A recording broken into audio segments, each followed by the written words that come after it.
Good afternoon.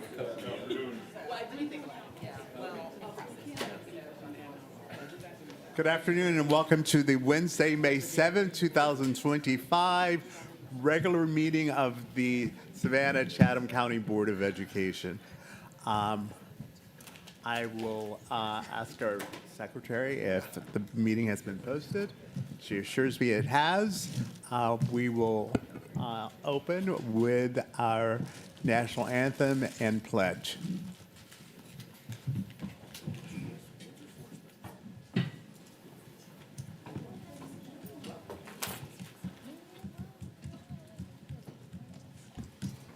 Good afternoon. Today we have members of the Windsor Forest High School Band performing the national anthem. They are directed by Shaquan Hayes, who is in his second year as the director of bands at Windsor Forest. Mr. Hayes has grown his program tremendously over the past 2 years. You may have spotted the mighty marching knights throughout the community, as of late, most recently, at our Books, Blankets, and Family Fun event. We are honored to have these students with us and thank them for their time today. Please remain standing after the national anthem for the Pledge of Allegiance.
I pledge allegiance to the flag of the United States of America and to the republic for which it stands, one nation, under God, indivisible, with liberty and justice for all.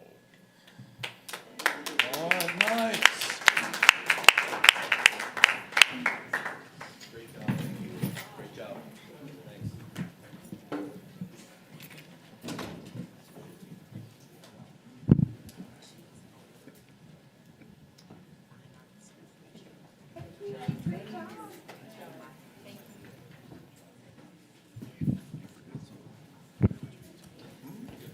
Let's hear it again for the Windsor Forest High School Band.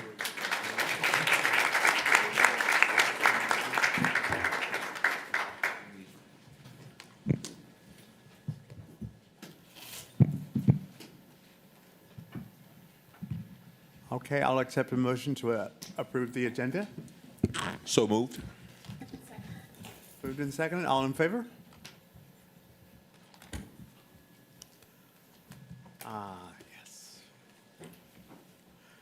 All right, our announcements for today. Okay, we have a capital improvement committee meeting on Tuesday, May 13th at 2 o'clock here at Whitney.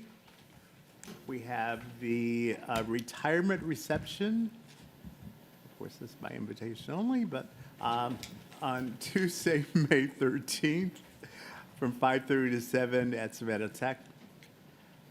Finance committee meeting, Wednesday, May 14th, from 9 a.m. to 11 a.m. here in Whitney. May Day at Massey Heritage Center, Wednesday, May 14th, from, I don't think these times are right. No. From 10 till 11, but check for changes. We have a board public hearing on the budget number 2 on Wednesday, May 14th at 6 p.m. here at Whitney. New Hampstead, okay, here we go. New Hampstead High School graduation.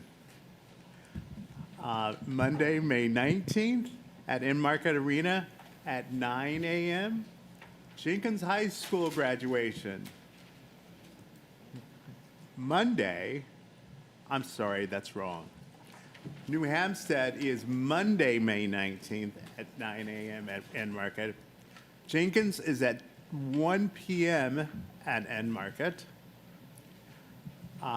Groves High School is Monday, May 19th at In-Market at 5 p.m.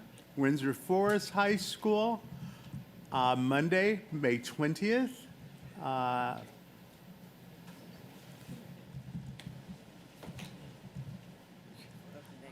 Oh my gosh. Check, okay, I'm just gonna read off the dates because they have different days here for me. So, so May 19th, Groves High School will have its graduation at In-Market Arena at 5. May 20th at In-Market Arena, Windsor Forest High School at 9 a.m. May 20th, Savannah Arts Academy at 1 p.m. Islands High School, May 20th at 5 p.m. Beach High School, May 21st at 9 a.m. May 21st, Woodville Tompkins at 1 p.m. Johnson High School, May 21st, 5 p.m. Savannah High School, May 22nd at 9 a.m. Savannah Early Learning and Early College graduation at 1 p.m. on May 22nd. Of course, Memorial Day is May 26th. And of course, we will be out that day. Our June regular meeting is Wednesday, June 4th, here at Whitney. And we have a hearing for the closure of Schumann Elementary, Wednesday, June 4th, here at Whitney at 5:30. Remembrances.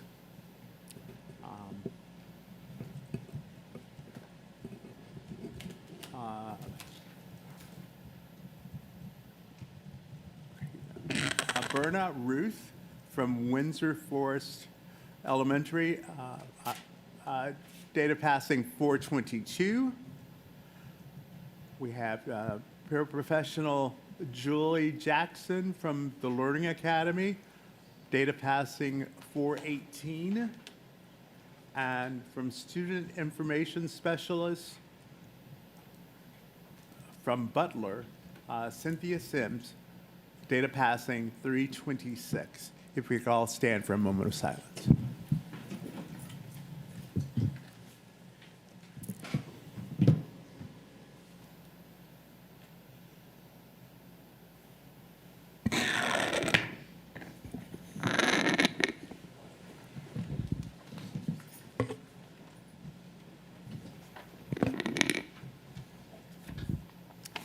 And I have a special announcement today. I'd like to take a moment to recognize an individual on the superintendent's cabinet who has been helping shape our school district since 2006. He has worked under 2 previous superintendents and now finishes his tenure in public education, helping to transition new leadership and support the vision of our present superintendent.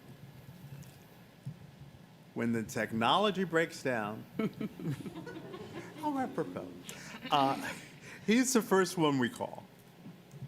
When students need learning devices, his team is always ready.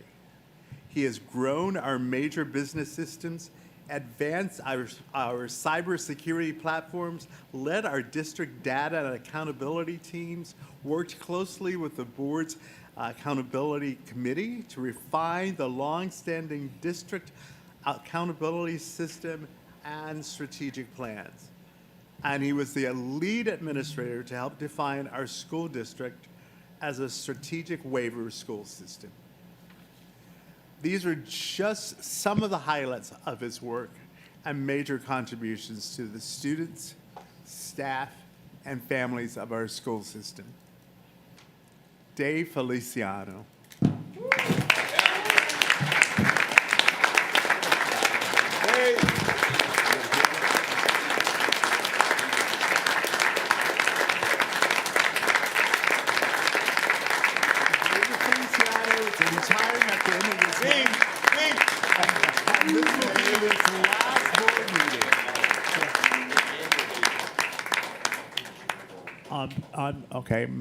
Okay.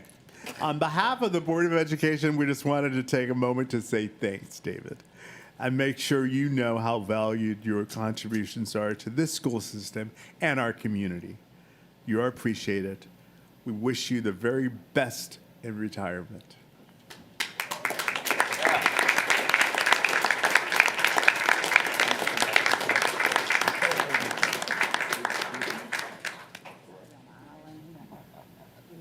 Thanks for everything.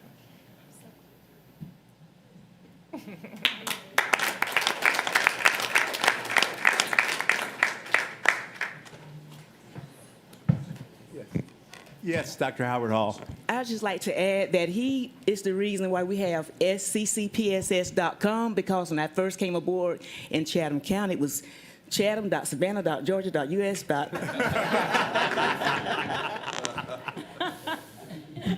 didn't know that. I didn't know that. That's great. And now for good news headlines from our superintendent. Good afternoon. I'm excited to kick off the good news for the month of April by sharing with you our April Student of the Month.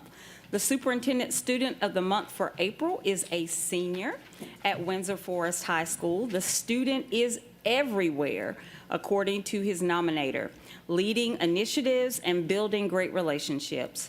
Michael Barth, Family and Community Resource Specialist at Windsor Forest High School, said, "It is hard to describe the impact this student has made on the students, staff, and families at Windsor Forest High School. He has assembled teams and organized school-wide events such as the recent Multicultural Festival. He is just a great kid with a lot of heart." In addition to the Multicultural Festival, our scholar has organized events such as the Community Involvement Expo, Sources of Strength, and the Reindeer Games fundraiser. He is a member of the Attendance Matters Board and serves as a positive peer influencer and a peer mediator with the Mediation Center. Our recipient is described as a close student advisor to the principal and her team. His achievement in terms of service and support to the admin team, family engagement team, and his teachers are outstanding. His friends say, when you know him, you see him as someone who has the school's back and will do anything for us. He also demonstrates a clear commitment to academics and is in the top 10% of his class. When asked what motivates him to strive for academic success, our student says, I like to keep my grades up because I want to strive to get better and set myself up for success in the future. Please help me congratulate Tyler Elliott, the Superintendent Student of the Month.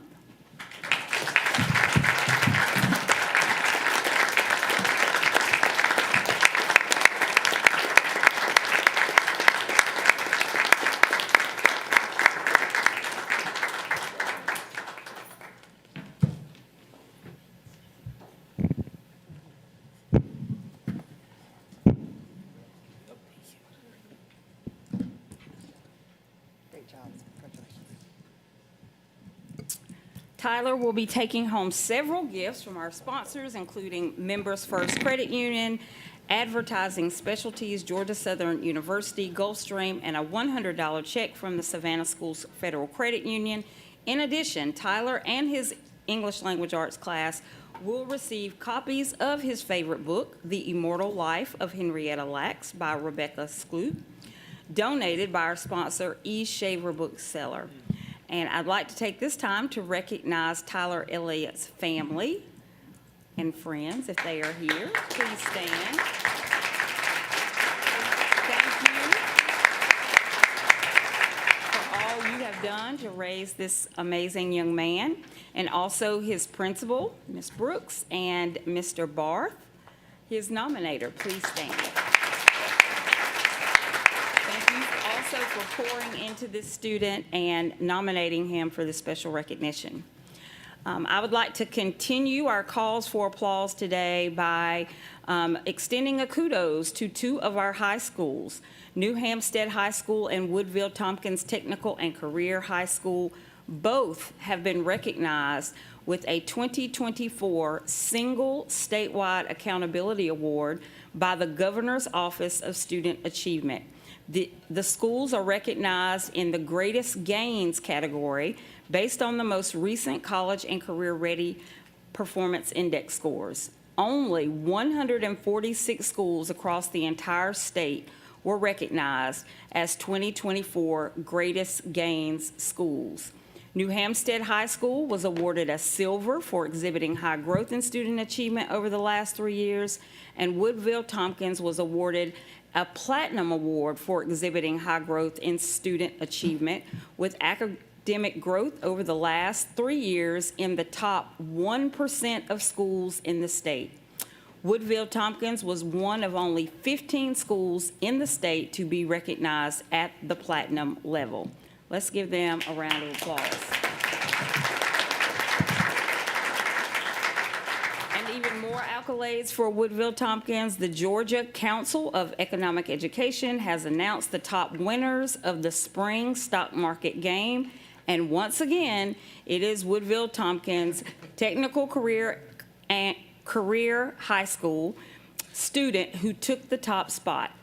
11th grade student Angel Perry clinched the win by transforming her initial $100,000 investment into an impressive $180,000 investment by the end of the 10-week season. Congratulations to Angel and her coach, Dr. John Cook, who also won the state teacher competition this spring. They are now headed to Atlanta for the Stock Market Game Awards luncheon. We'll have to get them to manage some of our own portfolios. This is outstanding. Exactly, we'd all be rich by now. Please join me in congratulating also Beach High School's business department on successfully completing and becoming industry certified for the first time in school history, and to Windsor Forest High School's business department for industry recertification. Industry certification programs are programs that are successfully, you have to undergo successful, rigorous process and be successful. That process is reviewed by leaders from business and industry, and you have to be recognized with distinction. Congratulations on a job well done, and a special thank you to Dr. Leona Garrido for leading the team and helping those schools be successful. Congratulations is also to be extended to the Fair Bear writing competition winners from Marsh Point Elementary School. The Fair Bear Writing Competition is available to 4th through 6th graders, and the 2025 competition had over 3,300 participants from all across the state of Georgia. 4th grader Dorothy Dean took first place in the 4th grade competition, and Savannah-Chatham was a system winner in the 5th grade competition. Kudos to these amazing scholars and their teachers, Mr. Kenneth Miller and Mrs. Heather Ager. Hats off to William Mayer of Savannah Arts Academy and Faith Abaganu of Woodville Tompkins High School for their selection as 2025 Georgia Scholars by the State Superintendent Richard Woods. The Georgia Scholar Program, a program of the Georgia Department of Education, identifies and honors high school seniors who have achieved excellence in school, community, and life. A total of 145 graduating seniors from across the state of Georgia have been recognized with this prestigious award. Also, Sol C. Johnson High School valedictorian Selena Elaine Hall has been awarded the prestigious Gates Millennium Scholarship. Selena is a member of the National Honor Society and received the Outstanding Theater Tech Award in Drama competition. She is a member of the Family, Career, and Community Leaders of America and has volunteered at the Second Harvest, the Tybee Beach Cleanup, and Word First Church food drives. In the fall, she plans to attend the University of Georgia, where she will major in film studies. Selena aspires to work in the film industry with a specialty in lighting or audio work. Congratulations, Selena. We're very proud of you. A huge stallion thank you to all the young ladies with a purpose from Godly Station K-8. These students helped pack nearly 700 senior boxes at Second Harvest. These girls also worked hard and showed some awesome teamwork packing those boxes. Thank you to these students for their service and for helping to support our community. Congratulations to Deshaun Hardy from Woodville Tompkins for being selected as the recipient of Gulfstream's Aerospace $60,000 AI Wright Scholarship, or Al Wright Scholarship. This achievement is a testament to Deshaun's hard work and the power of strong partnerships between education and industry.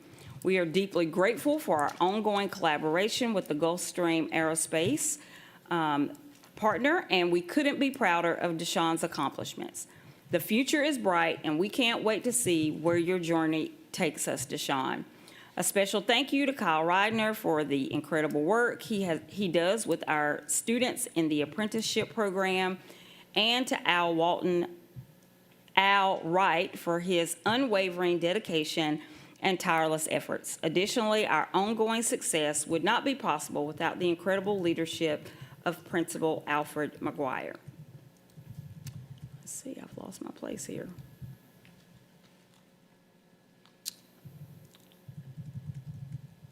A big shout out to SCAD Serve for their support of Myers Middle School. The Buzz Bus visited Myers last month as a part of the university's art supply donation initiative. SCAD delivered several boxes of supplies to the Myers Middle School art program with a variety of materials designed to spark their joy and creativity.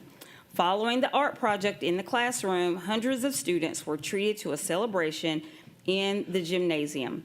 SCAD's elite performance ensemble, the Bee Sharps, put on a show with SCAD's mascot, Art the Bee, encouraging students to dance and sing along. We thank SCAD for their long legacy of giving back to our schools.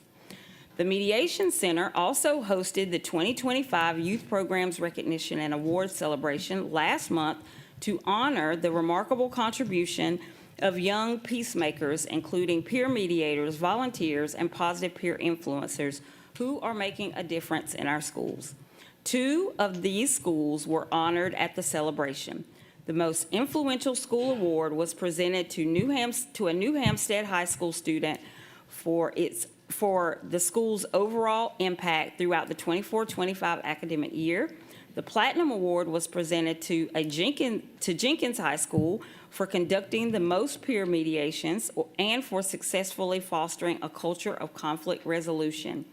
Rihanna Brown, counselor at New Hempstead High School, was honored as the High School Coordinator of the Year. William Ross of Mercer Middle School was tapped as Middle School Coordinator of the Year. And Johnson High School senior Eric Johnson Jr. was recognized as the Positive Peer Influencer of the Year. The Extra Mile Award, given for going above and beyond in dedication, leadership, and impact for consistently exceeding expectations, demonstrating outstanding commitment, and making a significant difference within the program, was presented to Angela Corinthian from Jenkins High School. Ashani Malker of Jenkins High School also received the Peer Mediation Student Engagement Award. Thank you to the Mediation Center for their commitment and involvement with our students. And that concludes our calls for applause this month. Thank you. I will now pass the agenda over to our representatives from the Superintendent's Professional Senate for their report. Good afternoon.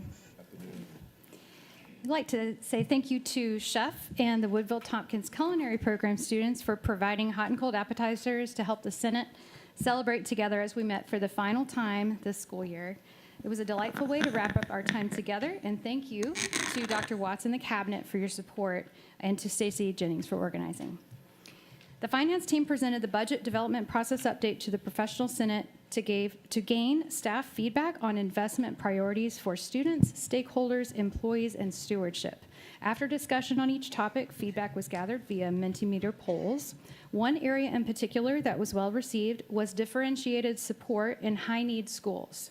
Other topics of further discussion included media clerks moving from 0.5 to full-time positions, filling counselor vacancies, longevity step increase, 403B vendors, and communication through outreach and engagement. Also, Mr. Butler presented a work calendar update. He reemphasized key points regarding the work calendar, including the staff planning day in February and no meet weeks, including this week during Teacher Appreciation Week. The February planning day provides wellness activity opportunities to staff, but is first and foremost a day for teachers to have planning time as needed. Last February, this date was also used for staff training. In the future, this date will not be used for training so that all teachers can utilize this protected planning.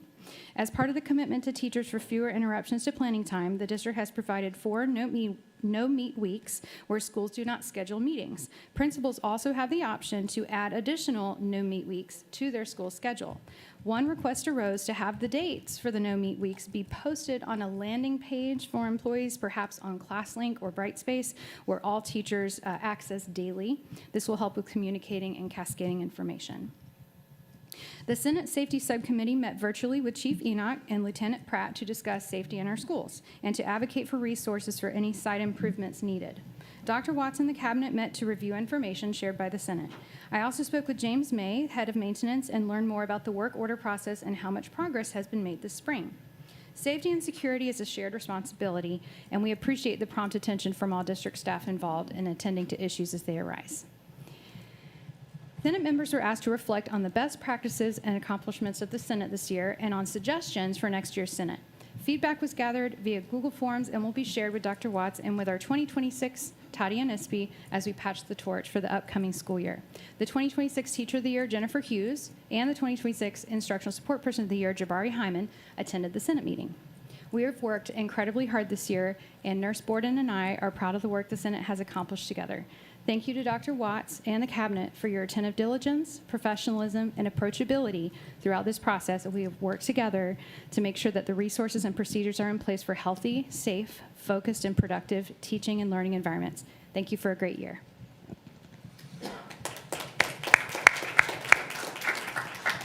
I would be remiss if I just did not acknowledge Professional Senate and the incredible leadership of Ms. Graham and Ms. Gordon.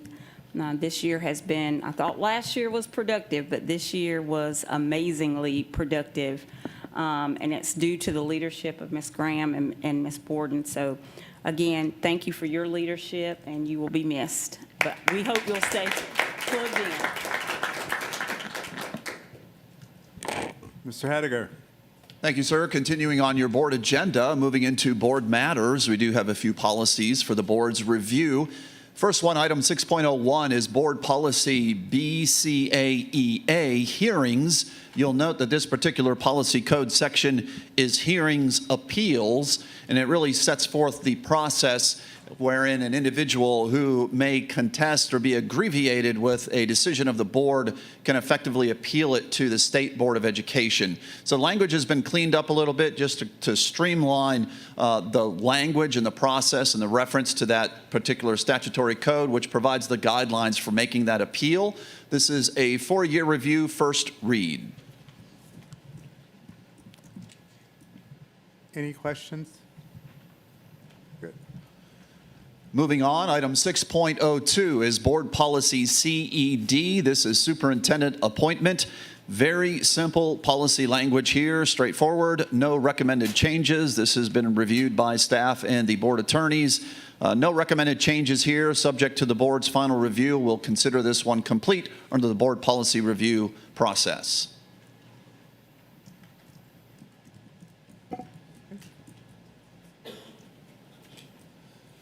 Moving along on your agenda, your next policy read is Board Policy FG, Facility Projects Administration. This is a 4-year review, and you'll note that there are substantial changes in this particular policy.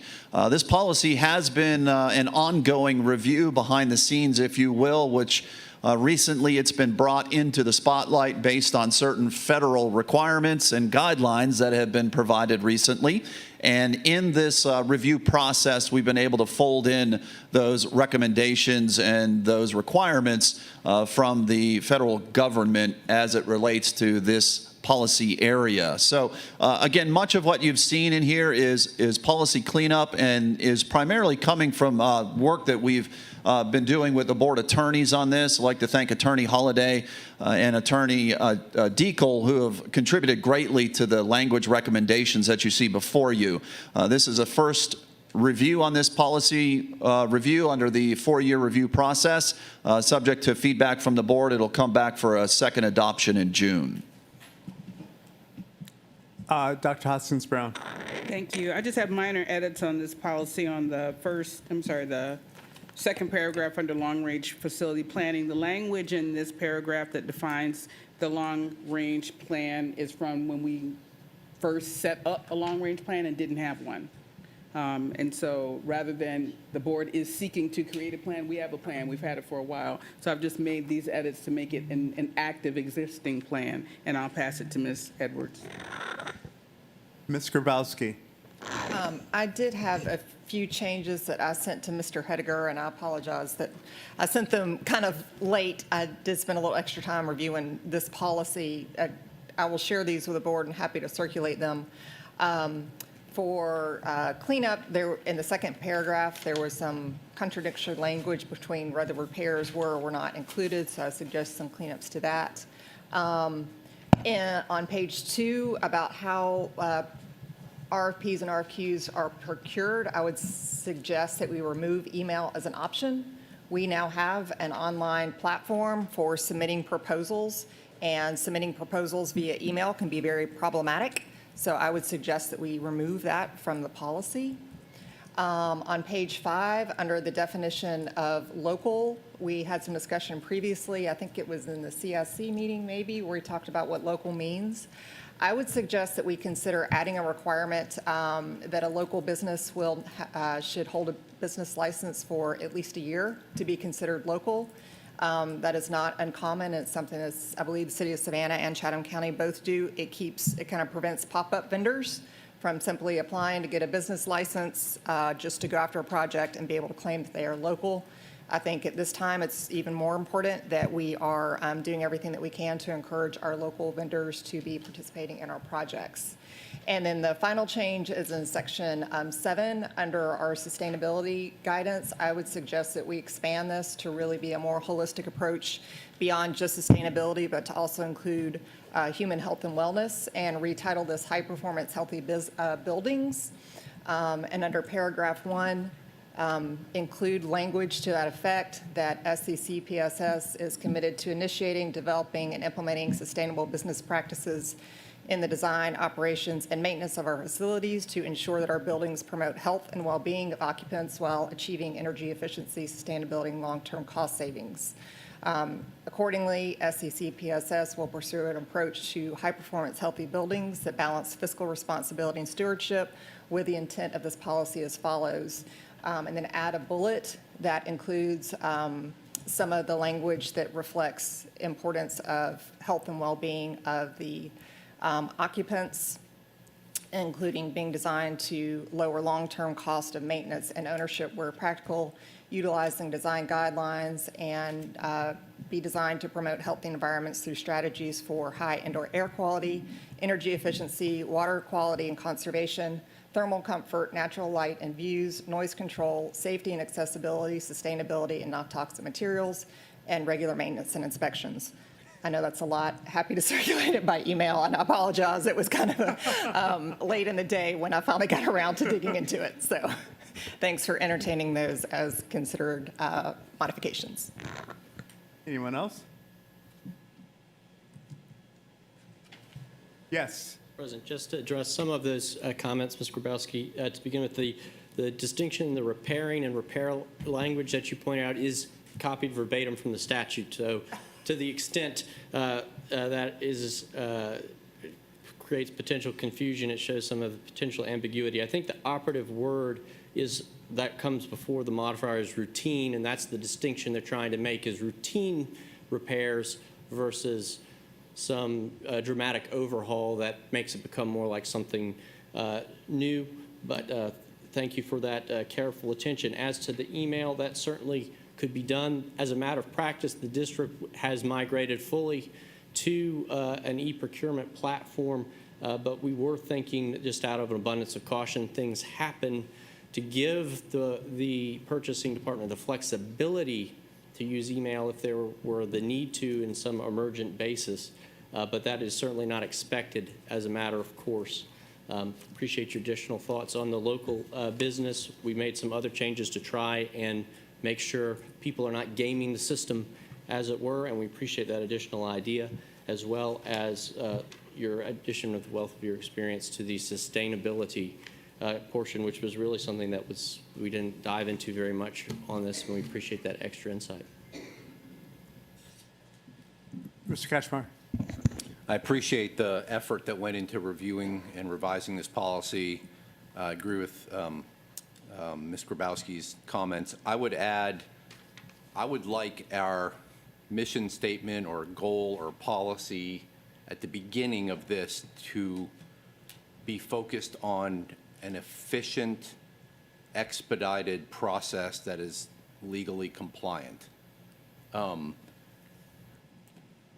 So in the past, when I first got on the board, we would have board meetings where there'd be a proposal to propose or to approve a contract, and then a bidder would show up and say, well, I didn't get that text message.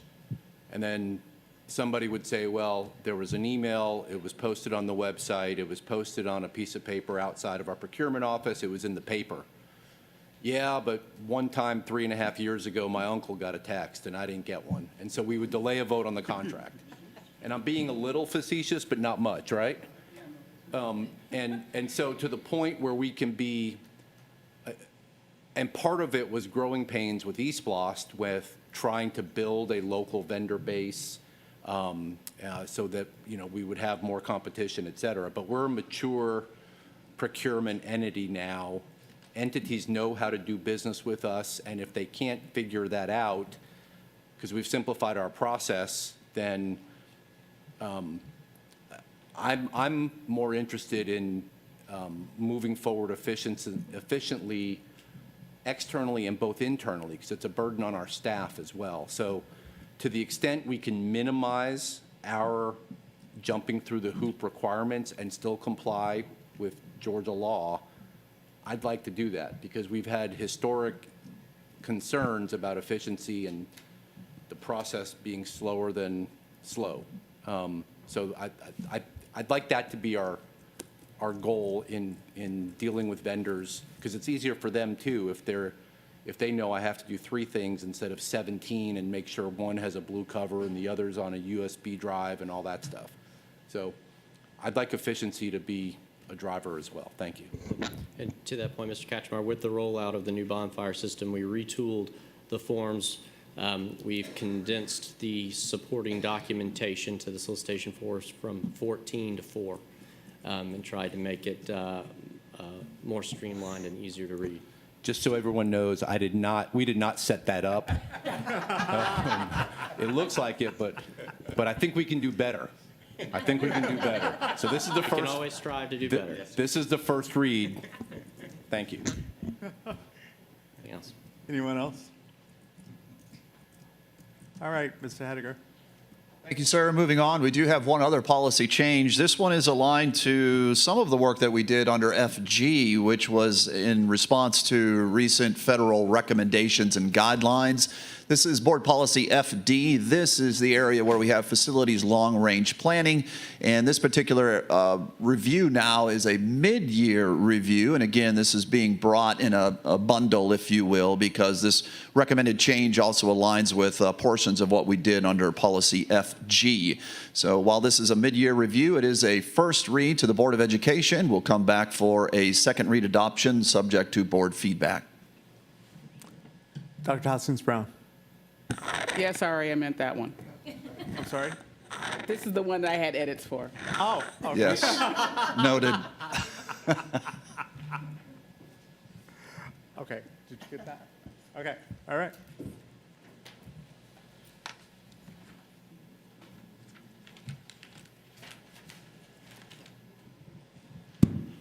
Okay, coming to the podium for this next agenda item for the board. This is an action item to be read into record for the board's review of our academic calendars for 26-27 school year and the 27-28 school year. These calendars were formulated in draft review for the board, which was covered at the last Board of Education meeting on April the 9th.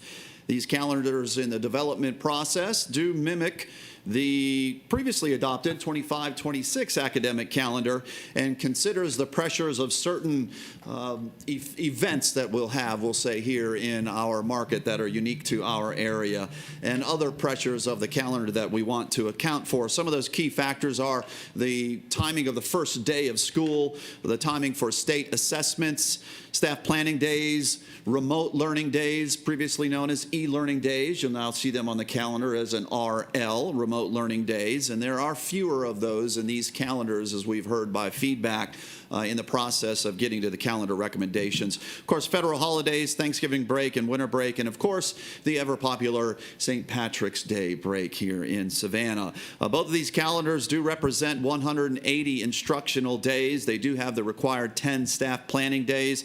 We did place with some great feedback and recommendations from our professional senate, 5 full pre-planning days in both of these calendars, and we have 2 post-planning days. And we'll remind in these particular calendars that the way Memorial Day falls in 27 and 28 years, it is late in the year, so the school year ends before Memorial Day, and the 2 post-planning days end before Memorial Day in these calendars as well. So we were excited about that. The calendars were posted to the district website for public consumption, and they were also circulated again with the superintendent's professional senate for feedback. I will add one caveat in a recent very minor change. We were reviewing some of the impacts on election days in the forward years. In having a conversation with the Board of Elections chair, Mr. Billy Wooten was very helpful and did give us some good guidance to say that the election in 2026 is likely to be highly attended. We should see a lot of voter turnout. As you know, we do use our schools. We do have partnerships with the Board of Elections in Chatham County to provide our schools as polling places. Based on that election in 2026, which will have an open seat for the governor of Georgia, we understand that the lieutenant governor will be likely taking a bid for the governor, so that is an open seat for lieutenant governor, and the state attorney, general attorney, is also the attorney general for the state of Georgia is presumed to take a bid for the lieutenant general or lieutenant governor's seat. So as you can see, there's a bit of a domino effect there. So all three major seats in our legislative body for the state of Georgia will be open in 2026 for that election. All told, with that said, we expect high voter turnout. So we took the remote learning day that was planned in September in 2026, and we put it on November the 3rd. So that is the only change from the previously shared calendar that the board had reviewed. With all of that said, we do have an action item now for the board. Thus be it resolved upon recommendation of the superintendent that the board does now approve the 2026-27 and the 2027-2028 academic school calendars. Ms. Hall? And seconded by Dr. Hoskins Brown. Any discussion? Dr. Hoskins Brown. Yes, I'm thoughtful of all of the changes that have been made, and I'm supportive of them. Only minor item is I asked at the last meeting that all federal holidays be recognized, and we still have one that's not recognized. I know it's a controversial one, so I don't know if we were making a cultural statement or whether we just didn't. Well, put it on in. Columbus Day of 2026, which is October 12th, there is a student staff holiday. And we also recognize the same in October of 2027. October 11th, Columbus Day, is a student staff holiday. Right, and so what I asked was, could we recognize all federal holidays by name? So it's not been Oh, done. I So I'm understand. asking, have we made a conscious decision to not recognize that holiday? We have Because- not, and I think I understand fully what you're talking about, which is the menu that lists all of them by name. We can Yes. certainly do that. Yes, ma'am. Okay, thank you. No problem. Dr. Howard Hall, then Ms. Grabowski. Yes, thank you. When looking at the calendar, it is my desire that that this calendar will actually improve student attendance and reduce teacher burnout. When I look at the days and include the weekends, and it's important to include the weekends, fall break is 5 days for students, 4 days for teachers. Thanksgiving, 9 days for both teachers and students. Christmas, 17 days for students, 16 for teachers. Then we have our MLK Observance Day, we have our remote learning days. Spring, there's 10 days when you include the weekend, as I said earlier, for students and teachers, and this does not include the summer. So maybe communication as stressing how many days they have out of school. We have a lot of days out. We celebrate throughout the entire year. So hopefully this would be a tool that we can use to actually increase our student attendance. Sure, if I understand that to the inverse, actually, is to say that miss school, miss out, and you have plenty of times to be out of school in the approved calendar. So ensure that you're there and in attendance on the 180 academic days. Yes, amen. Okay. Ms. Grabowski. I think I'm probably in the minority here, but I really like, and I'm not going to fight this, but I really like starting school not on a Monday in the middle of, I just think for families, I just think it's an easier transition back into school that way. And I'm saying that as a parent as well as a school board member. I'm also one that's not crazy about having our teachers go back in July. I realize that pushes it out in May, but I just, that's my own personal, and I think we also saw that reflected in some of the feedback. I know we didn't get a lot of feedback, but we did see that reflected. But again, I'm not going to, advocate for that change per se, just sharing my perspective. And then one other note, and this is not specific to the calendar, but it does pertain to our holidays. I've heard multiple incidences where either school activities, district activities, and homework gets assigned when it falls on a holiday.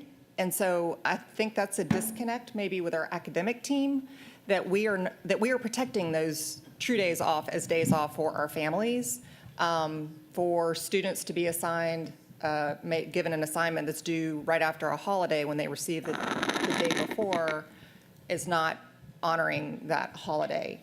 I would almost 100% bet that that's not our academic team. That's an individual teacher decision. Yes, let me clarify. I'm not Okay. saying our academic team. I'm saying that there needs to be some improved communication or something to protect holidays as holidays that filters down to the individual teacher level. Thank you for that clarification. Okay. Yeah, that's what I'm asking. Mr. Ketchmark? I would just, as another parent with kids who graduated from the system or are in the system, it happens more frequently.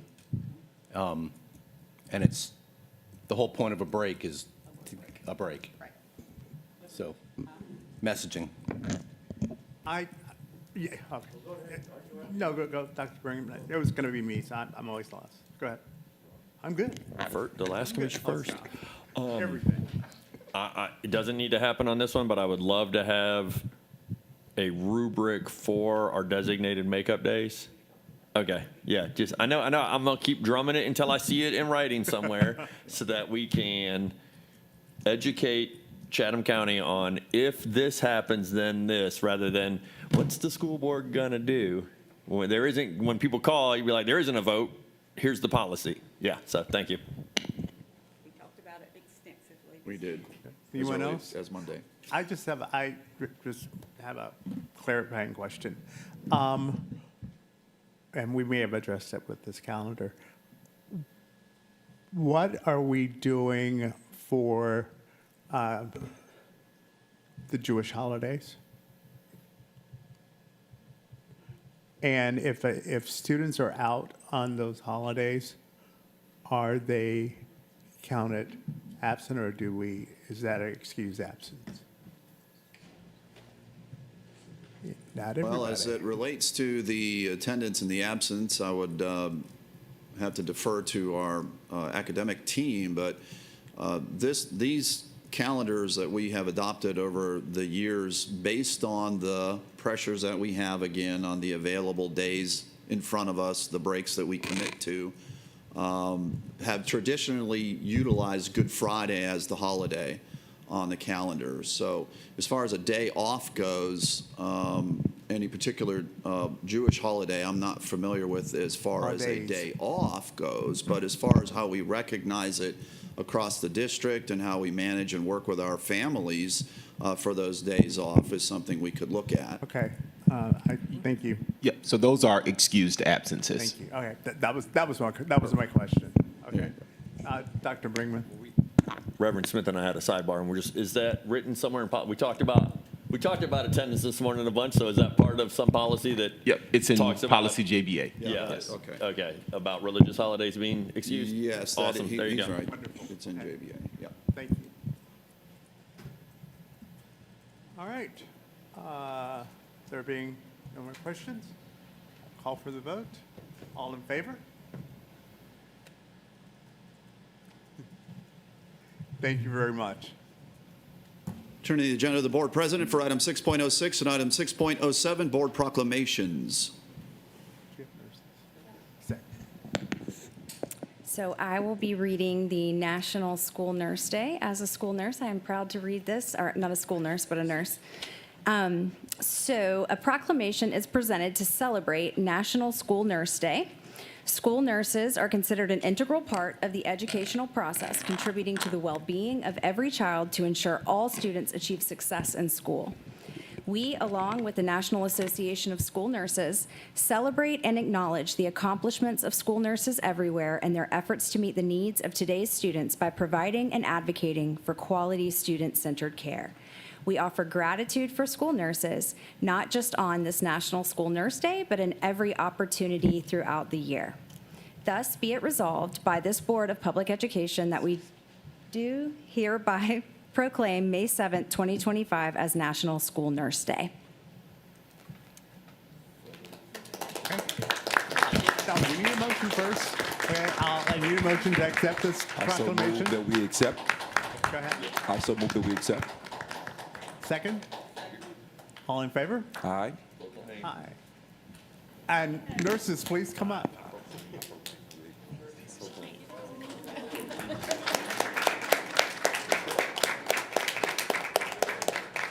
I want to point out that one of the nurses coming up is the now retiring Christina Chancy.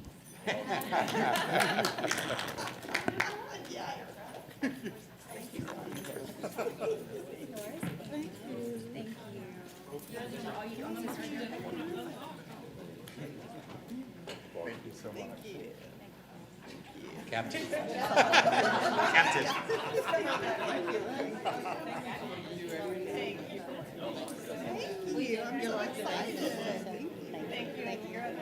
Thank you. Yeah, you're last. Go this way. Thank you.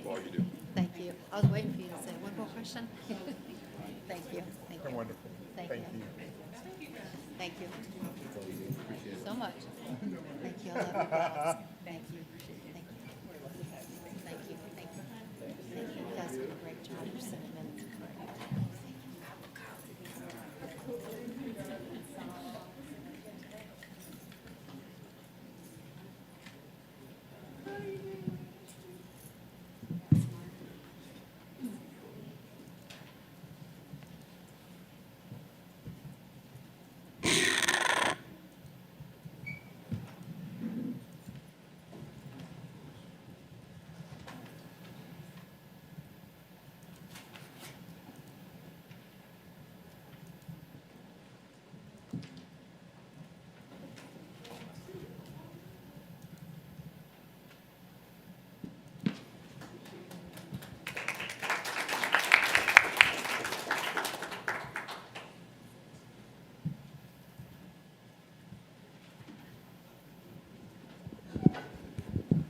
And now your Board of Education proclamation for Teacher Appreciation Week.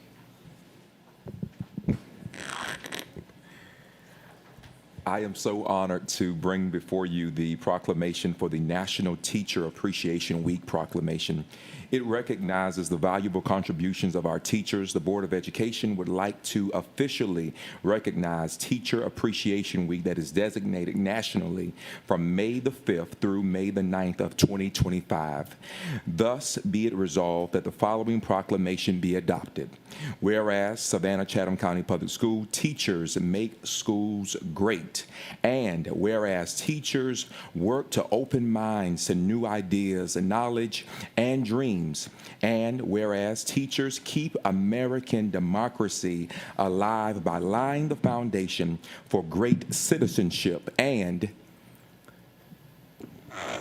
whereas teachers fill many roles as listeners, explorers, role models, motivators, and mentors. And whereas teachers have a lasting influence on us long after our school days are only memories. Now, therefore, be it resolved that we recognize the week of May 5th, 9th through 9th, 2025 as National Teacher Appreciation Week to celebrate the significant contributions our teachers make for our students and this community, and that all citizens take time throughout the month of May to thank a teacher. Adopted this 7th day of May, 2025, Mr. Roger Moss, Board President, Dr. Denise Watts, Superintendent. And I'd like to personally say that if you can read our mission statement and vision statement, please thank a teacher throughout this month.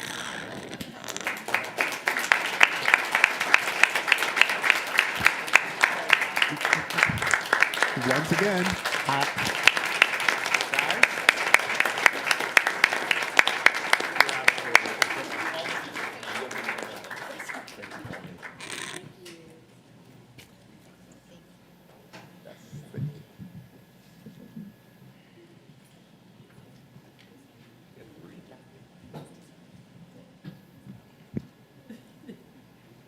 okay, we did that kind of out of order.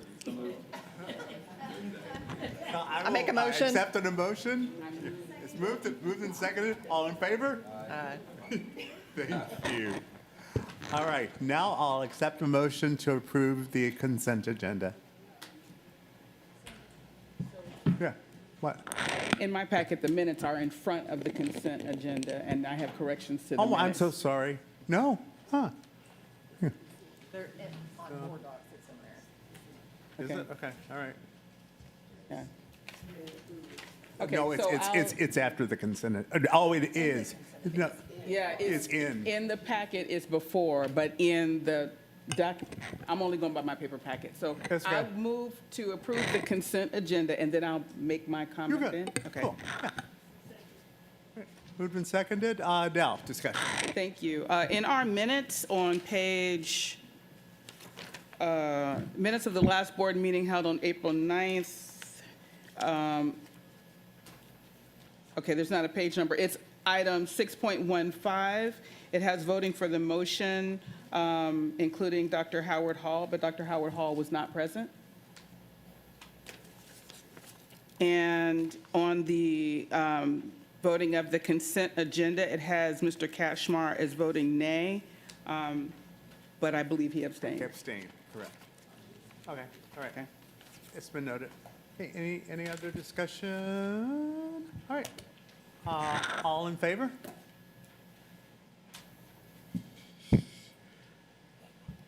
All right, thank you.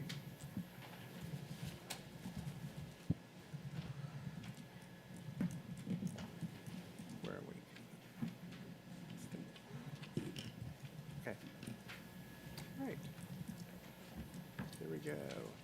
Okay, on to financials. Yes, yes.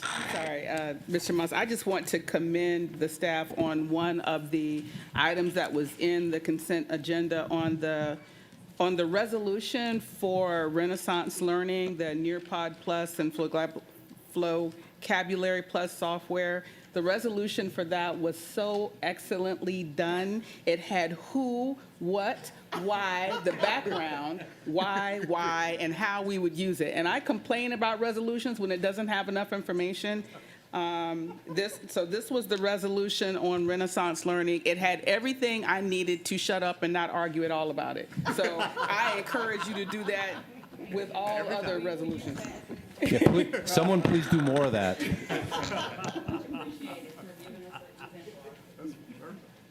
Yes. Good afternoon, everyone. Good afternoon. The financials that are in your packet for this month cover us through year-to-date March 31st, 2025.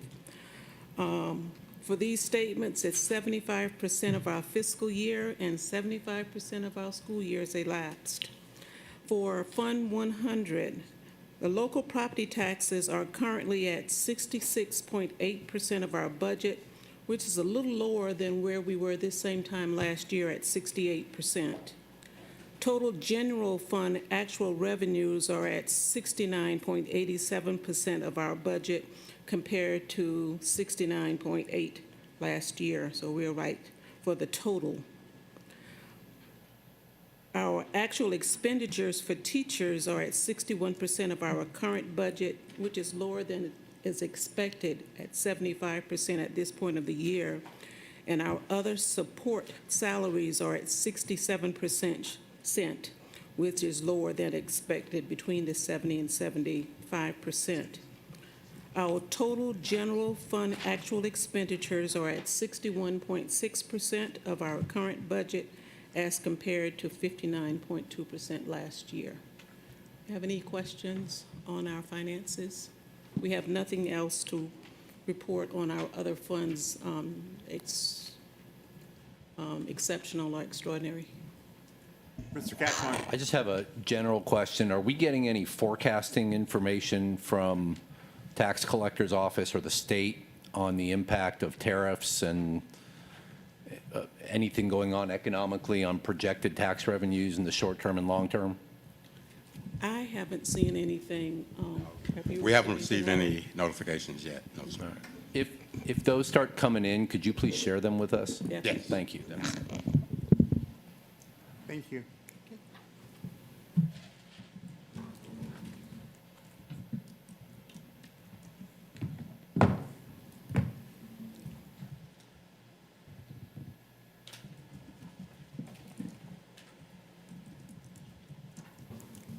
Good afternoon, everyone. I will try to run through the agenda items. All of the items have been posted to board docs and presented to the board prior to this meeting. The first item we have is the midterm adjustment for Fund 100. The FY25 budget as adopted included a $500,000 for the midterm adjustment. This was based upon the anticipated increase in the average FTE count and historical increases in the governor's budget. The midterm allotment sheet shows an additional increase of $841,009. Thus, the amount that need to be recorded is $1,341,009. So there's a difference of $841,009. Thus be it resolved upon the recommendation of the superintendent that the board approve the amendment of General Fund 100 budgeted revenues and expenditures by $841,009.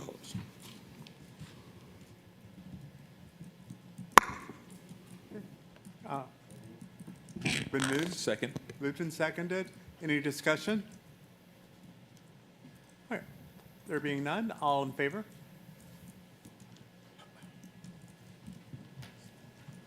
Thank you. Okay. The next item is a budget transfer in the general fund to create a budget for the summer school program. The Office of Instructional Excellence and the Office of School Leadership request approval for a budget transfer in the amount of $2,720,961 within the general fund to support the 2025 Summer Excel Learning and Enrichment Programs. The detail of the transaction is in the chart below. Thus be it resolved upon the recommendation of the superintendent that the board approve the amendment of the General Fund 100 budgeted revenues and expenditures by $2,720,961.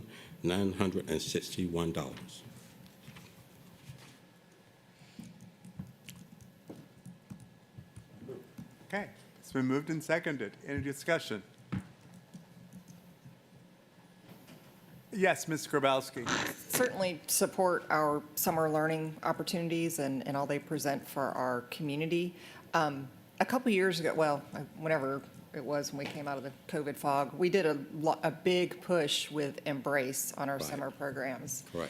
And I feel like since that time, when we promote them, but not like, when we did Embrace, it was like a big announcement. And I would, if there's the opportunity to maybe, I think it's probably a little late for this year, but maybe for next year, if we can kind of take that same approach and really promoting those opportunities for our families, I think that would be beneficial just to make sure that families are aware. And I know we talked about the timing of that because we need to do that early in the year to make sure that families are aware when they're making their summer plans about those opportunities that are available. Yes, ma'am. I believe that was probably mentioned when staff did a presentation, I believe a month or two ago, and I'm not sure what transpired. Yeah, we've been doing marketing for the summer school, so I'll have to go back and check the channels. I do know we did some targeted marketing too. In fact, we've used some publications and venues that we haven't used before for that, like Southern Mamas, for example. We've actually done some paid promotion and marketing and infomercials, if you will, in there to put summer school out there. Been highly promoted on social media for us, and also it's been a marquee on the homepage of the website for a number of weeks. So to the extent that anyone hasn't seen it, we have been working to get the word out there, but we'll certainly use what we've learned this year in trying to get that even greater level of reach and impact for future efforts when it comes to summer school. But what I'd just like to make sure that everyone is aware, we've certainly not done nothing, but we have done a lot. But we will continue to look at ways that are most effective in reaching that broad reach and impact so that we can all feel good about going into summer school. Well, and I don't mean to imply, and please, I'm sorry if it came across that way, because I know that I've seen a lot of information. Summer school, I think, has a connotation as punitive versus an opportunity for more, robust hands-on engagement activities. Like junior university is a great example of one. That's not summer school. You're learning, and it's very interactive. And I think those things are being, from what I've seen, a lot of those things are being promoted individually, which is great. But before, we had this, here's a robust selection of offerings that included remediation as well as advancement, and presenting it in a more holistic approach, I think, takes some of that, what could be perceived as punitive out. And that's what I'm trying to kind of get us to think about it. I appreciate that. That's very helpful, too. In fact, just remembering back to the days of Embrace, the name itself kind of set the tone for that. So, This is the first time I've seen the naming of Excel with our Yeah. summer programs. And if I missed it before, that's on me, but I don't recall seeing that before. But that's a great example of, hey, this is a way to not just catch up, but to excel and move forward. So, thank you. Yes, Dr. Howard Hall. Yes, I'd just like to say it is outlined nicely on the website because I go to the web a lot when I go out to my community meetings. So I was able to share and outline what was going on during the summer. But I do recall the Embrace. And I think that the missing link in that was that we shared it during informal. So the board members felt more connected. But since we hadn't had that Embrace presentation, it feels as if nothing hadn't really been done. But a lot is going on. It's just embedded on the website. All right. Any other discussion? All in favor?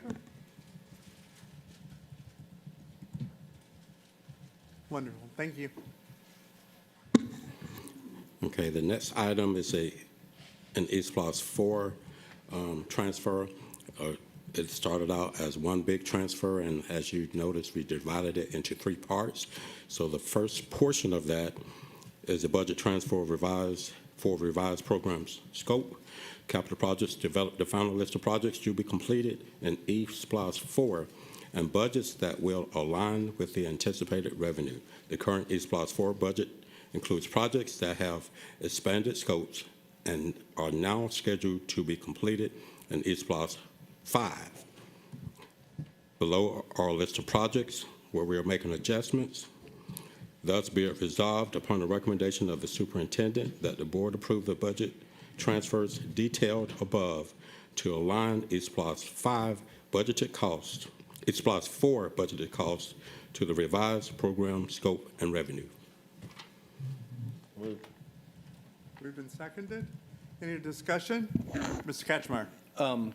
So this agenda item is tied to the next agenda item? Correct. Okay. And an additional item too. Yep. So my question is, in this agenda item, we're moving 85 million from E4 to E4 unallocated. The next agenda item, we're then moving some money from unallocated back to some specific projects. But the 85 million here, is that going to be the total unallocated E4 balance? Or I think there was like 60 million in there? There's some money that's currently in the unallocated amount. Okay, so this is in addition. Correct. This is just the E4 out transfer? Correct. Okay, thank you. Any other questions? There being none, all in favor?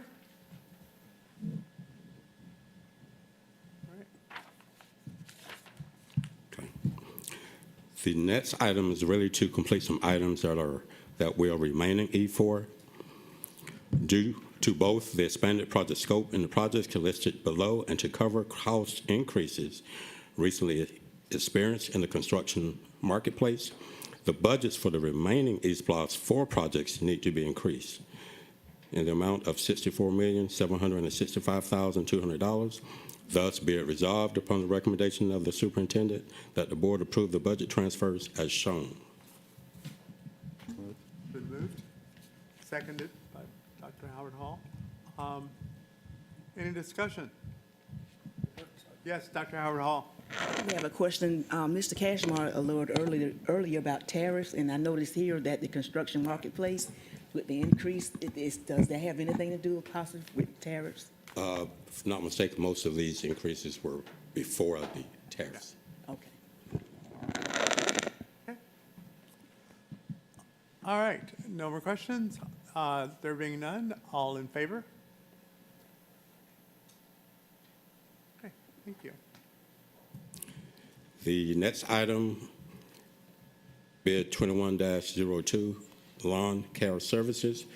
This is for a district-wide contract, and this is the 4th and final renewal.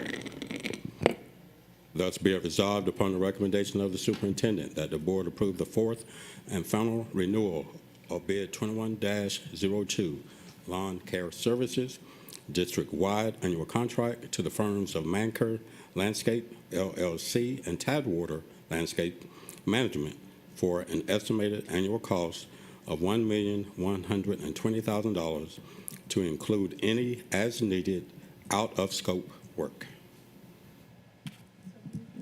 Moved by Ms. Hall and seconded by Mr. Smith. Any discussion? Yes, Ms. Hall. I'd like to say generally that I am happy with the services from Manker and Tidewater when I ride around and see our campuses.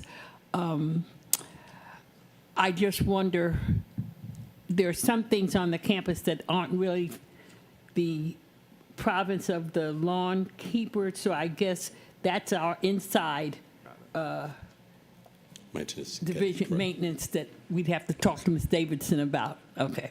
But I think the work has been very well done by both of these companies over the years. Yes, ma'am. Anyone else? All right, there being no more discussion, all in favor? All abstaining? Yeah, let's just skip to it. All abstaining? Thank you. All right. The next item is for the lease of facility for administrative use. The following actions support the SCCPSS Central Office move. This agreement for the use of certain property located upon the Savannah campus of the Georgia Institute of Technology, a unit of the University System of Georgia, is made between the Board of Regents of the University System of Georgia and the Savannah-Chatham County Public School System, tenant. The district seeks to relocate central staff who currently work at 208 Bull Street Central Administration location in preparation for the future use and reconfiguration of 208 Bull Street facility. A suitable location has been identified at 190 Technology Circle, Savannah, Georgia, for district use. Thus be it resolved upon the recommendation of the superintendent that the board approve the rental agreement for district use of certain property located upon the Savannah campus of the Georgia Institute of Technology, a unit of the University System of Georgia, subject to the terms of the enclosed agreement, and authorize the superintendent or designee to take all necessary steps to fully execute required documents. And seconded. Any discussion? Yes, Dr. Hoskins Brown. Okay. I just like to say that I'm very pleased with the decision to use Georgia Tech because it has the amenities and the austere academic environment that, we'd want our people from 208 to use. But I'm uncertain, will you, as the superintendent, move your offices there? Oh, so that's where you will be also? Because I know at some point we had talked about whether you'd be going over to the Savannah High campus area. But So there are several sites in which the individuals that are currently housed at 208 will be dispersed to. The main campus outside of Georgia Tech is Port Wentworth. I will be going with the Georgia Tech side of the team that is going, and eventually a smaller group of central office people will relocate back to 208 Bull Street. But we've got to work on the design of the building, and of course, most of the building will be used for student purposes. Mm-hmm. Okay. But right now, I will be with the Georgia Tech side. Okay. Hoskins Brown. Thank you. I'm really happy for a solution that's really supportive of staff. This is something that we've talked about needing to happen for some time, and so I'm very happy that staff are going to have a work environment that's not going to be structural distraction. I didn't mean to say disaster, but a structural distraction, or it's still the head. It's still the head. My only concern is that this is in no way a user-friendly site, and I don't know exactly who's going to be there, like what stakeholders, parents, community members that would need to meet. But if I had to relocate to this location, it would be a strain for me. The location is just really, really far out. So I'm concerned about individuals who don't have access to the transportation that would as easily as they would be able to get to 208 Bull to be able to talk to people at this site. So I'm hoping that we'll maximize the use of technology and be really flexible with people who need to convene, so that, with an understanding that we have moved out of the way, but the services are needed in town at times, so that it doesn't become an obstacle for parents and families. And we have been very mindful of that. I will say that in many cases where we know a department has a high level of engagement, daily engagement with the public, those departments are actually going to be housed at Port Wentworth. We've made sure that they're on the bus line, and there are different, opportunities for engagement. It is an acknowledged strain for some employees who have been used to a commute over a long period of time and are now having to adjust. I would say a part of our robust plan also includes some remote work options to help relieve some of that. So we have tried to be as thoughtful as we can about all the different challenges that this move may present. And hopefully, when we get the Savannah High School annex ready, it would bring some of these departments back closer into town. So that is really our primary strategy. Most of what you're seeing is temporary right now. Howard Hall. Oh, okay.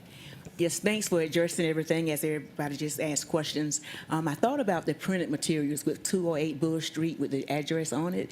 Will that be a major impact? Because I know we have a lot of materials with that address on it, and it's just something to consider for the next 4 to 5 years. I know it's a small thing to some, but really it's something to consider. We have been working on this for months, and we literally have a deck that guides every employee through all the actions that have to be done. I mean, it is like a step-by-step guide. Literally, I have stickers on things in my office that say, move, take to storage, be ready by Friday. And we do know there are we will need to do a communication campaign to the broader public, because 208 Bull Street will not be a landing space anymore. So most of that communication is planned for this summer, so that we can correct places where we have things at 208 Bull Street. But a communication campaign will also be coming with this. Dr. Bringman.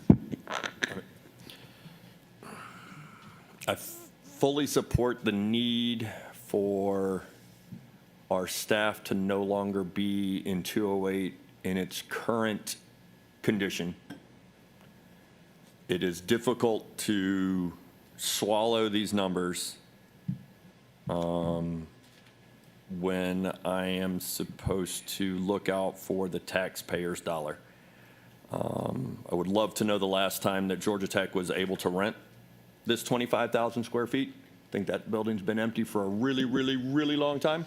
I can go back and confirm, but Gulfstream was their last occupant, and it was several years ago. Yeah, several years ago. And it doesn't seem like, the state, because it's owned by this university system, cares about trying to rent it, so they're going to keep it at a massive square foot cost. They're going to treat us like we're a private industry and jack up the commercial rent every year, as is the way that commercial rent goes, which is just absurd. And of course, like all commercial leases, they're going to make sure that everything falls on our pocketbook, and they're just going to turn the keys over. So outside of the more than $500,000 every year to lease this area, we're going to pay another $75,000 in estimated operating expenses. It just seems like an absurd amount of money for what we need. I'm not great at, this is my wife's expertise to read rental agreements. I hope we can get out of it a lot sooner, and I hope that somewhere in this agreement there's a clause, but I couldn't find it to let us get out sooner because $590 up to $647,000 a year for the next 4 years just seems like an awful lot of money to tack on to the additional cost of repairing 208. So yeah, so when base annual rent is, those are hard numbers to swallow for me, and I'm sure we've done our due diligence and looked for other places for space, but it will be difficult for me to say yes to this.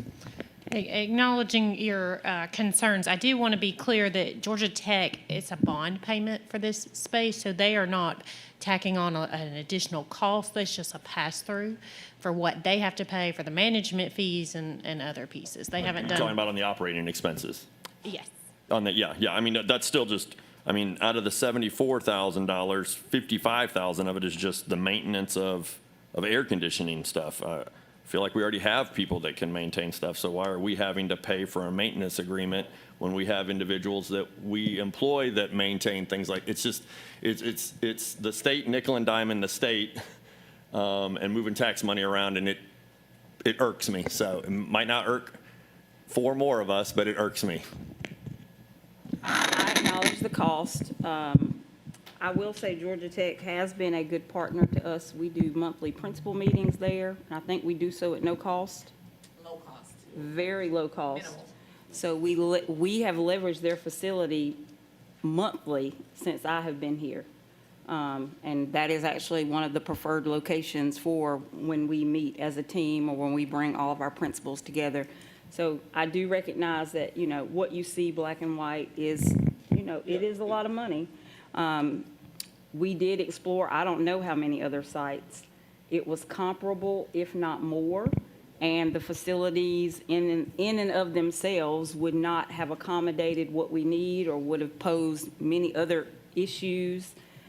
We've spent months on this, and this is where we've had to land for now. Again, once we get once we get 208 Bull Street complete, and once we get the annex at Savannah High done, and we will move as quickly as we can, we will be able to hopefully shave something off that. But I do fully acknowledge. And I fully acknowledge the ridiculousness of commercial leases. Yes, it is. This was actually one of the cheapest, and we looked at over 20 additional sites, so. And it was one of the cheapest.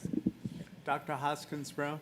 So that's, I asked a question about this the last time it was on the agenda and it was pulled. And what I never understood is when we started becoming a client of Georgia Tech, why and how. And that's why choosing this location was unexpected for me when it came forward. However, understanding the space that we needed, the condition of the space that we needed, and the inability to locate it at any of our sites, I don't love it either, David. I really don't love it, but I accept it given the alternatives. But why are we having principals meetings? Why had we been renting space for principals meetings at Georgia Tech when we have all of these auditoriums and cafetoriums and all these other spaces in the district? The model that we've used since in this last year really for principals meetings, they're more like work sessions, and they have breakout rooms. It's not just come and sit in an auditorium and listen to people talk to you. The space that we have needed has required people to be able to sit and collaborate in small groups, or we're going to move elementary principals to this room for a breakout meeting, and middle school to this, and we don't currently have a facility, to my knowledge, that would accommodate that type of meeting space. If we would be meeting at a school, certainly we could use an auditorium, but we would not have the ability to move people around. And our central office team also attends our leadership meetings. So you're talking about 75 to 100 people. So the professional learning that happens here doesn't use that kind of model, or not with that number of people? Not with that number of people, no. Okay. During the school day, too. And during the school day. And during the school day. Okay, 'Cause we typically meet for a whole day. okay. I thought that happened here. If someone would have called me and said, hey, where are those things happening? Because that's why we keep this facility. And remember, this facility is going to be closing, so we're going to lose this facility within the next year. But no, that's not where Right. those meetings take place. Yeah, I get it. We are losing it, but we hadn't lost it a year ago. So I just didn't know we were renting from Georgia Tech all this time, which is why I kept asking, why do we keep returning to Georgia Tech when we're looking at 208 Bull function? It's because that's where we've been anyway. Okay. All right, so, okay, I just wanted to know, is there a date certain yet when you will be exiting 208? We're doing it in a phased process, so I believe our technology team is actually leaving 208 first, and they may be in that transition now. We have certain departments, like our internal audit team, that I believe has already transferred to remote learning. My office transfers, I believe, mid-June, so it's in phases. And we selected the technology team first so that they could go and set up everything so that when others arrive, all the technology and things of that nature would be up and running. But even some of our technology team is now remote work. So it's a phase. There's no drop dead date. I think, when is the drop, when will everybody be out? Everybody is planned to be out by mid-September. Yes, so it's a very phased exit. Okay. That's a long time for people to have to stay. I had hoped you all would all be out midsummer, given the terrible conditions at 208. So anything that could be done to speed that up would be wonderful. Absolutely, and it's priority based on what's going on in the department. So for example, academic, Goes on where? it's priority based on what's going on in the department. So academics is one of the last to leave to go to Port Wentworth because the summer is so important for them to get the start of the school year successful. So we didn't want to interrupt their business as well as like HR, right? So we can hire all those wonderful teachers. If we were to disrupt that, that may be detrimental. So they are on the latter end. And that's human resources also? That's, okay, so. Sean, Mr. Katchmer. Thank you. I generally agree with the, why are we paying money to lease something when we have 60-plus facilities? But I've talked this through extensively over the last several months with superintendent and some staff, and I understand why we need to do this. We don't have the capacity, we don't have the space at the time we need it. The way I look at it is, number one, we were putting in $5 to $20 million a year into 208 on various things over the last decade. Just to keep it from falling apart. So there is a little cost offset there. And in my other life, in my business, we are looking at office space as well. And I will tell you, there is no office space in Savannah. The rest of the country, there's a glut of office space, but in Savannah, there isn't, especially 15,000 square feet and up, 20,000 square feet and up. I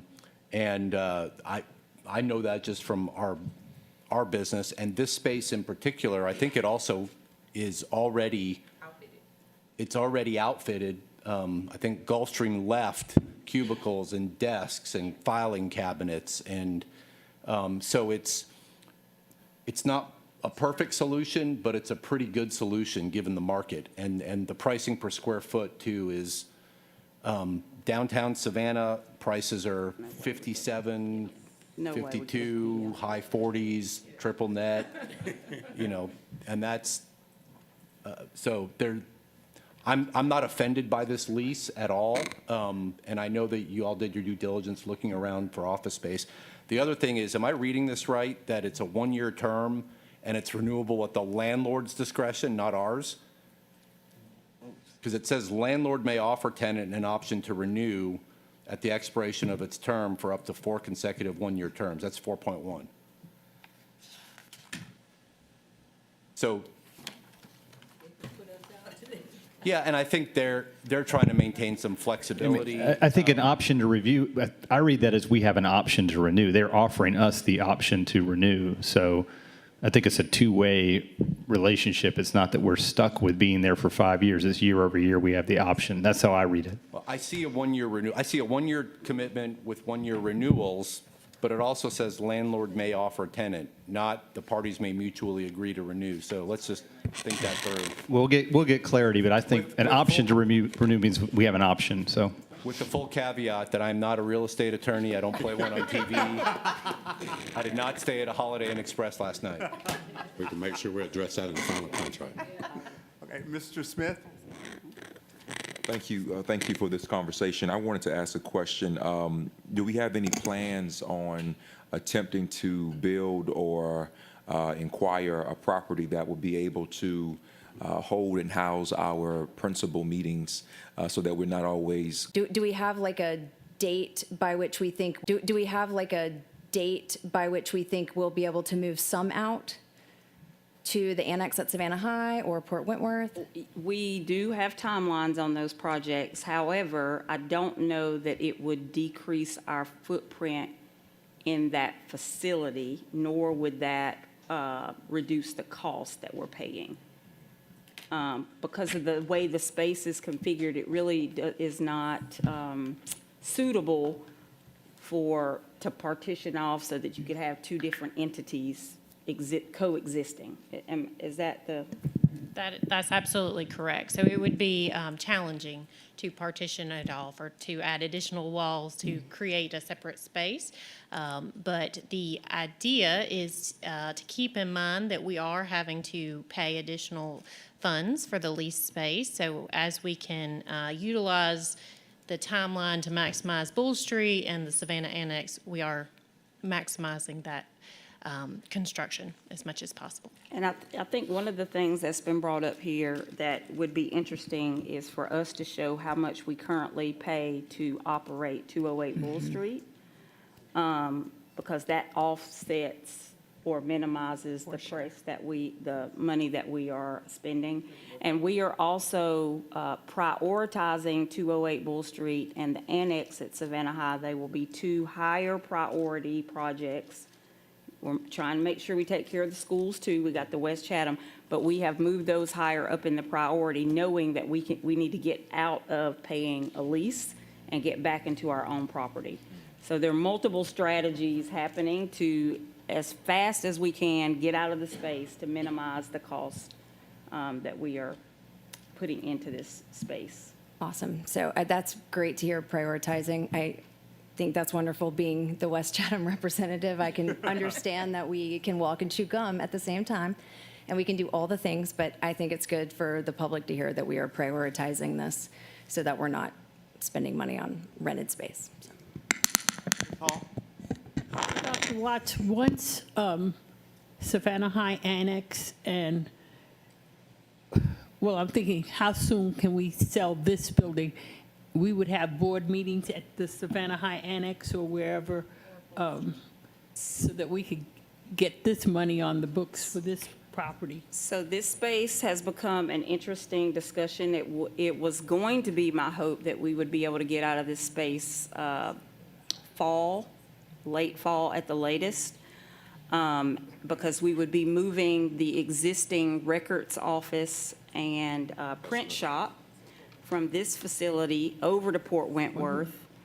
But we are negotiating space with Campus Police, and they want to maintain a footprint. And so we are for some of the things that they need to have, right? And so it may be that we have to keep records here for another year, and then move them to Hopkins Street when we move Building Bridges. So when Building Bridges goes to new alternative school, that also gives us additional time to prioritize electronic records. And so we're not moving records that could just be electronic format. So that would be less for us to move. So it may be a year before we can put this building on the market. But that's still very much in discussion, but I think we're landing in a place that it's probably going to be a year.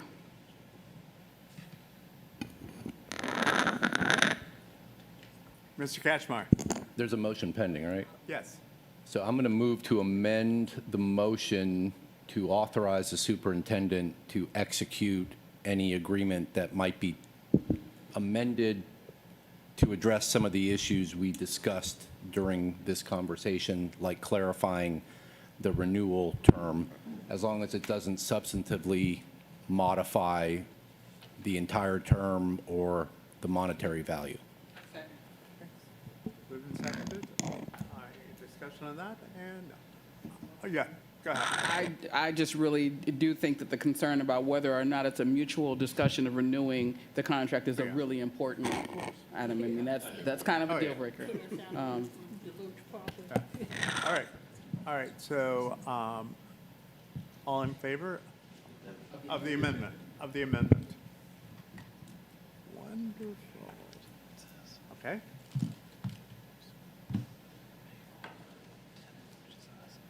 All in favor of the motion with the amendment?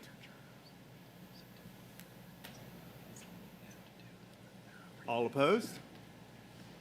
Okay.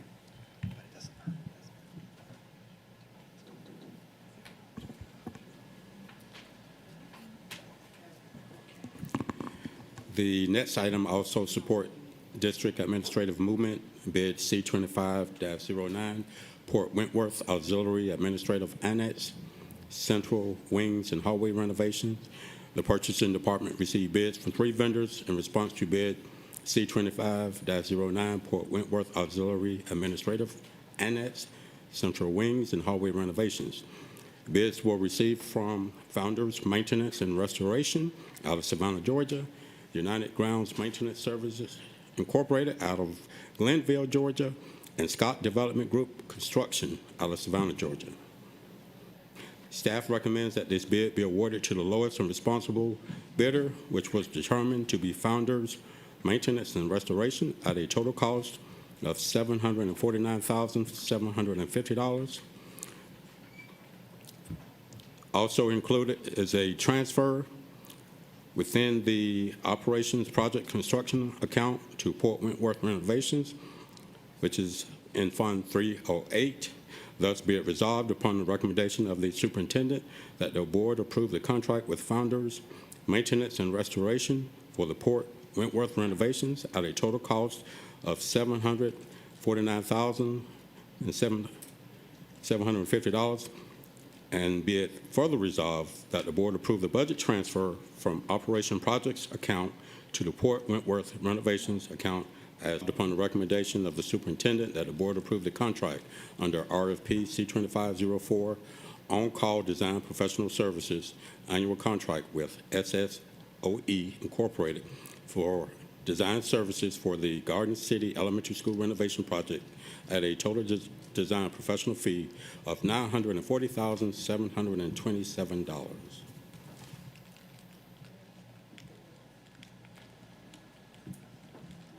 Okay. Can I have a motion? It's been moved and seconded. Discussion. Dr. Howard Hall. Yes, I did have questions, and they were addressed via email regarding the location of the professional design team, and the location is Savannah/Atlanta.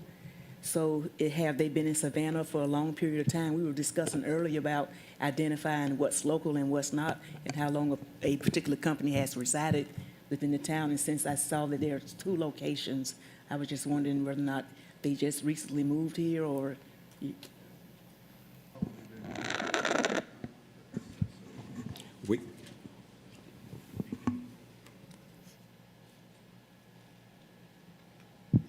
The representative that they have here has been here for quite some time. In fact, has worked for another local architect for many years prior to that, and has done some projects even that we had with that particular firm.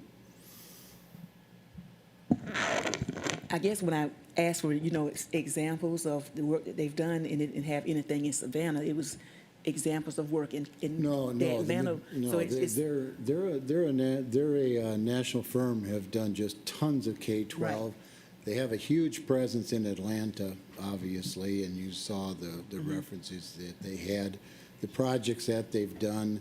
You know, we've been trying to expand our list of architects for quite some time, talking with them, encouraging them to get a presence here in Savannah, and particularly when you bring in a resource like that that has all that experience and has such a great resume, we're really excited that we can put them on a project. Okay, so this design at Garden City can be another example for their portfolio, Yes. as opposed to everything being done up north in the Cobb County area. So Exactly. looking forward to see what happens. Ms. Grabowski? When we receive these, I appreciate the information that's provided as far as the bid process and so on and so forth. It'd be helpful to also get at least a little understanding what the scope is, because it just says renovation. So it'd be helpful to understand a little bit more about what's included in that renovation when we see these come through as well, if that's Okay. possible. Thank you. Yeah, we can do that, and we certainly will address that in CIC next week, too. Anyone else? All right, there being no more discussion, all in favor?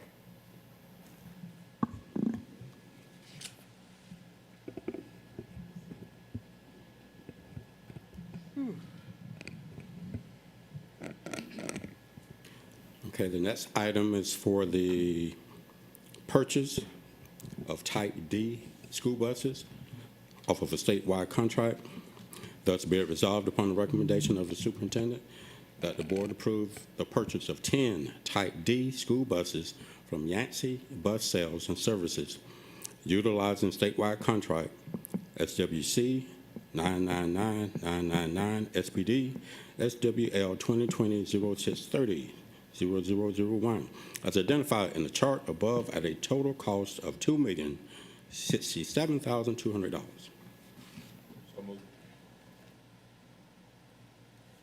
It was moved and seconded. Any discussion? All right, all in favor?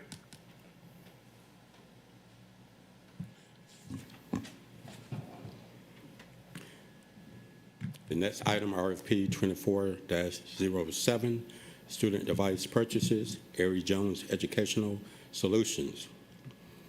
The Office of Technology and Business Systems recommends the additional purchase of 12,000 HP Chromebooks and 280 HP laptops from Ari Jones Educational Solutions, and the total amount of $5,173,600. Again, you have the breakdown below of the Chromebooks and laptops and amounts.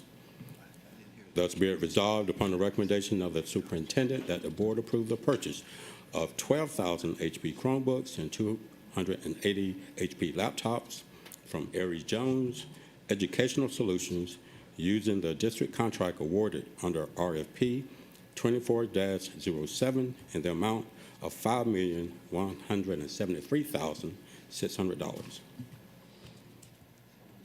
Moved and seconded. Discussion, Dr. Brinkman? And I'm sorry for doing this in the middle of the meeting. I didn't math when I read this the first time, and now my math is not mathing. So the initial RFP was for the 4 million for the 12,000. Understanding that has increased by 944,000 since we approved it. And now we're asking to use the same RFP to purchase the 280 for the 229,600, which gets us to that 5,173,600. But then what I don't understand, y'all deleted the stuff that got, Yeah. okay. Thank you, Dr. Brinkman. That question was raised in advance, and we did provide a correction. Mr. Feliciano can certainly give you some See, I background knew- as no, well. No, I was like somebody Yeah, added thank things you. up and it Yeah. doesn't think. We issued the blue paper is the correction paper. I had taken this paper and Yes. put the people Thank that were going to speak and didn't look at it, so. I love it. I told y'all, it takes a village I to would like raise to- me.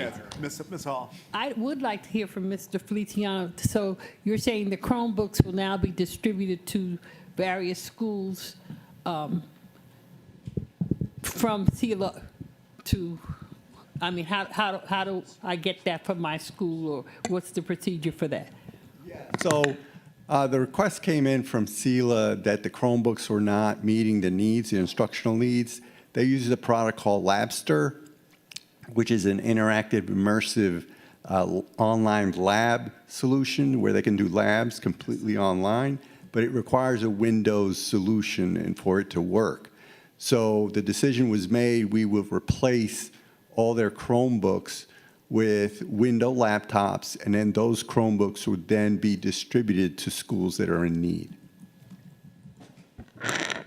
That sounds like a very good solution to me, and I'm very happy that if that's what our kids at CELA need, that we're able to do that in a timely manner for them. So a few months ago when I did a little member moment, I talked about my trip to, thank you, Bowling Green. I was about to say Green Bay. But you know, one of the things that stuck out was how they had a computer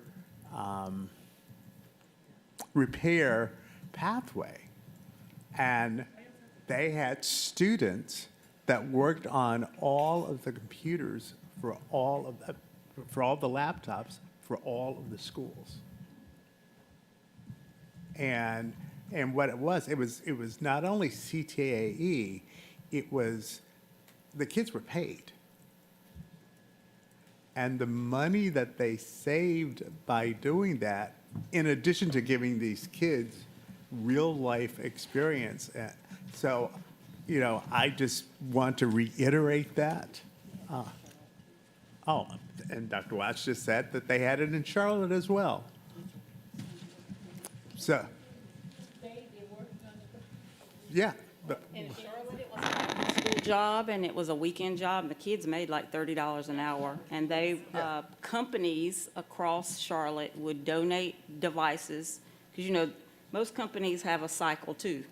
And the kids would take the devices apart and reassemble them, and we would distribute them out to families and to the community. And the kids learned a ton and got paid for it. Now, who paid that for that? The companies did. The companies who? Now, in Bowling Green, the school system was paying the kids because they're working on this, all of the schools.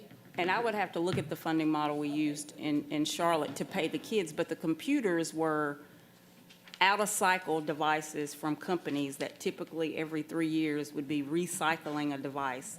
But I will tell you that the impact that it had on students was what was the most impressive, because they learned so much about those devices. It was incredible to watch. My own son participated, so. Dr. Hoskins-Brown. Yeah, just to attest that it can be a successful program even in a volunteer and nonprofit capacity. There used to be a program here in Savannah called Goon Squad. And they received, and several people volunteered with them, and the leaders who developed that were extraordinary, and we lost them to the Atlanta metro area. But there were companies that gave off-cycle equipment, and in that case, they used open source operating systems. But I volunteered with that program. It does a lot for the people who participate. It also gives a disposal mechanism for companies who are trying to dispose of off-cycle electronics. And if it can generate jobs for our students, particularly those who maybe weren't thinking about CTAE, I think that would be a great thing to pursue. All right, thank you. All right, yes, Ms. Grabowski. Sorry, I know we're chatty this afternoon. But this makes me think of, and I'm glad to see that we are recognizing the specialized need at CELA and getting them the materials that they need. But it makes me, are we offering, like, do other schools have the opportunity to be able to tailor their technology to their needs? So, for example, I know we have some Apple schools, so they have to have the iPads. Ms. Graham will appreciate this. My daughter was telling me that, you know, we have a band teacher who is trying to fundraise for iPads because music is so expensive. And one student ruined their music because it got wet and they tried to microwave it to try it, and it ruined the music. So, you know, kids are creative, right? This is our dinner time conversation. But it just makes me think of And I know that a lot of these are the one-to-one devices that we have for our students, but opportunities to make sure that we are providing the technologies to the school that it is the technology that that particular school or program may need. So just want to plant that seed as we continue along this technology evolution conversation.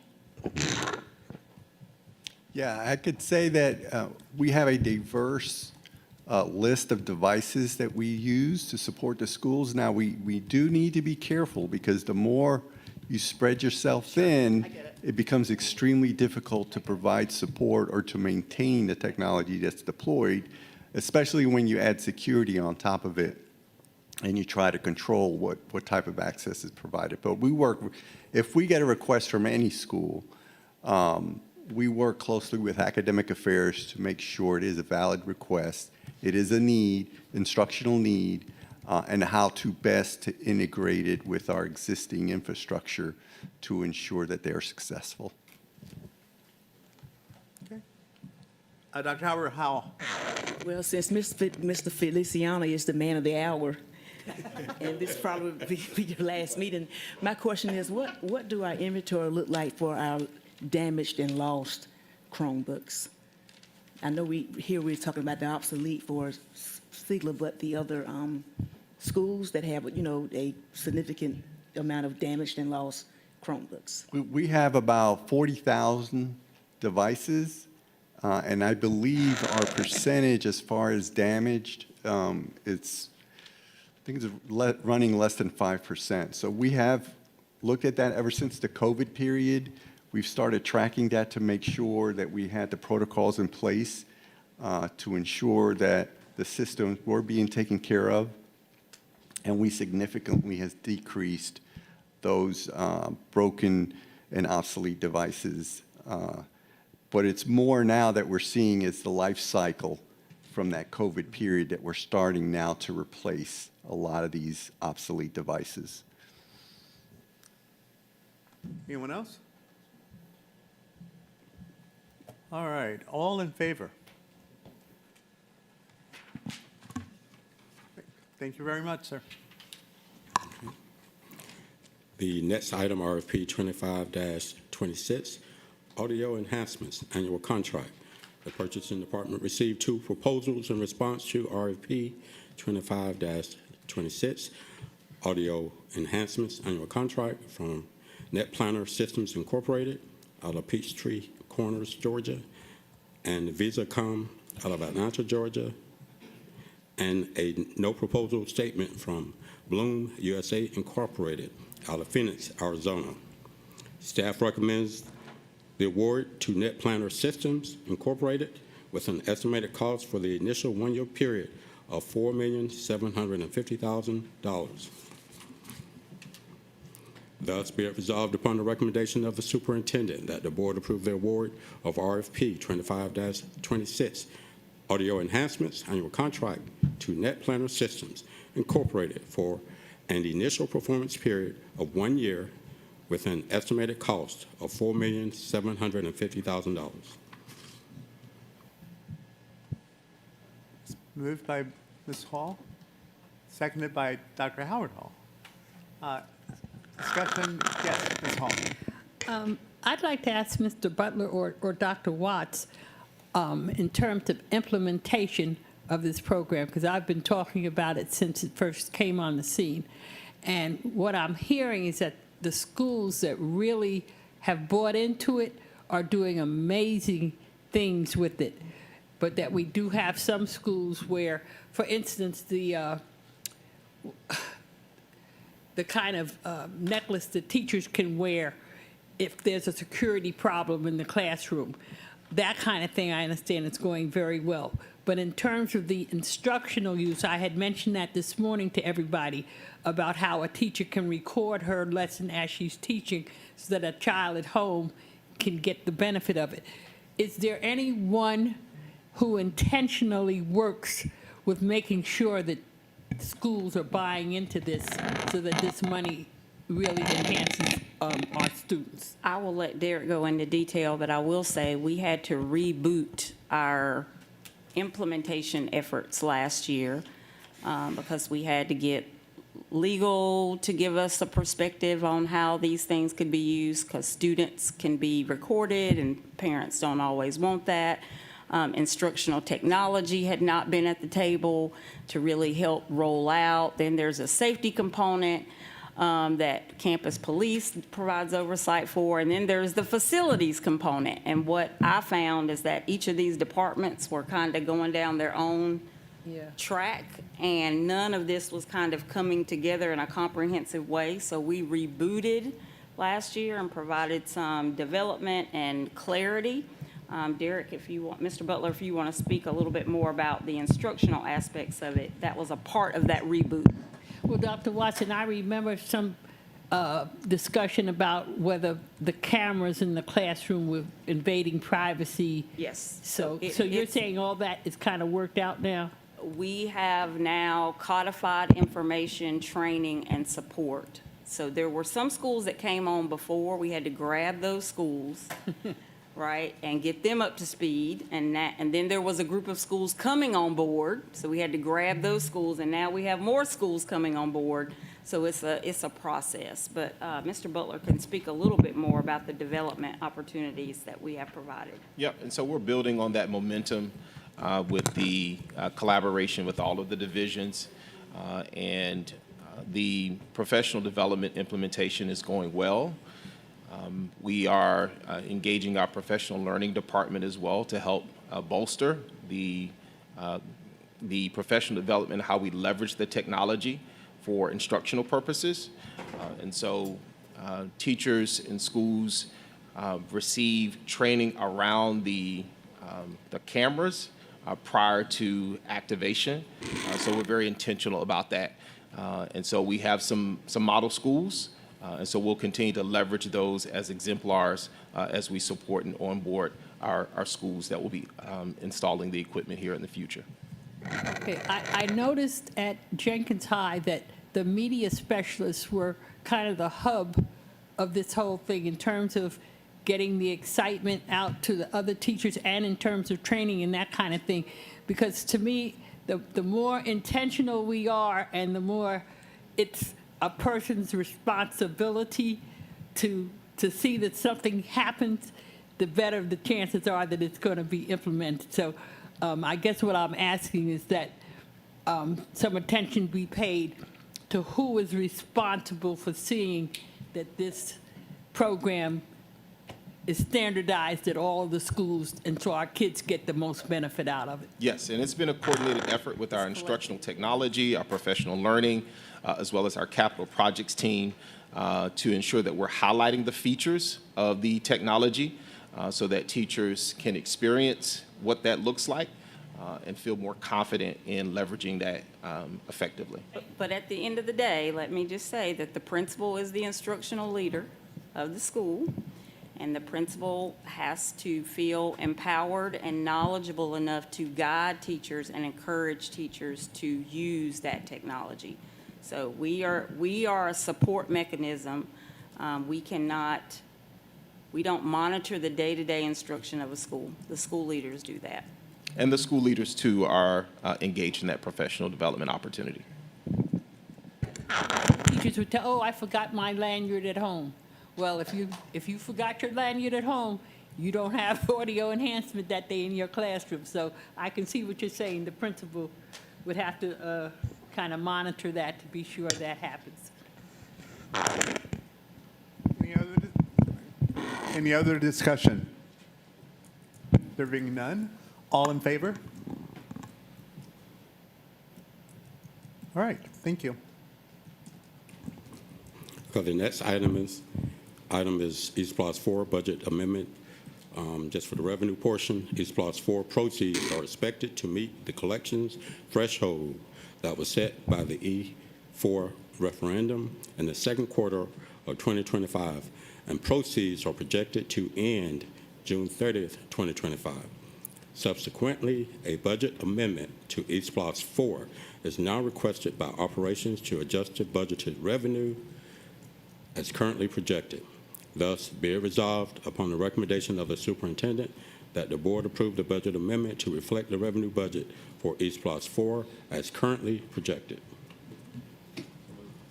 Moved and seconded. Okay. Any discussion? Right, there being no discussion, all in favor?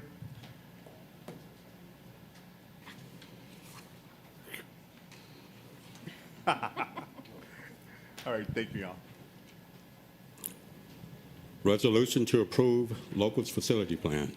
Under Georgia law, school districts are required to complete a comprehensive educational facility survey and submit a new facility plan to the Department of Education for approval every 5 years. The district's current local facility plan will expire on June 30th, 2025. The next local facility plan with a 5-year FTE projection period from July 1st, 2024 through June 30th, 2029 has been completed in accordance with the state mandated procedures. The plan identifies all needs to safely house students in an atmosphere that supports the instructional programs of the district. In addition, the plan includes a priority order of school projects. A comprehensive facility survey team completed a review of the plan on April 21st, 2025, and recommended acceptance of the proposed curriculum, grade distribution, and facility needs for all schools as presented in the plan. The plan also includes total facility needs of $360,296,857, $42,683,728 of state entitlements, and $317,613,129 of all local funding. A copy of the plan available for review in the Board of Education office is available. In order to submit the new 5-year facilities plan to the State Board of Education for approval by June 30th, 2025, the attached resolution is presented for board approval at this time. Thus be it resolved upon the recommendation of the superintendent that the board adopt the attached resolution to approve the new 5-year local facilities plan and request that it be submitted to the State Board of Education for approval. Been moved. It's been moved by Ms. Grabowski, seconded by Ms. Hall. Any discussion? Right. There being no discussion, all in favor? Right. All opposed? All abstaining? Okay. So we want to see this, we need to come down and we'll need to We'll go out to Georgia Tech. Yeah, go out to Georgia Tech. Okay, you guys are. I'm sorry? The local facility plan? We can send it to you. It's essentially the East Bloss. That's what I was thinking. That's Yeah, East Bloss. yeah. But we can get it. We voted on it. Okay, all right, okay. Sorry. What's next? All right. Next, we have appearances from our public. Each of you will have 3 minutes, and we thank you for signing up. We want to hear from you. First, we have Desiree Bender.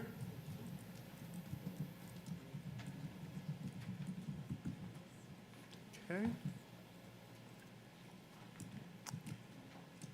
Okay, Angelisa Bryant.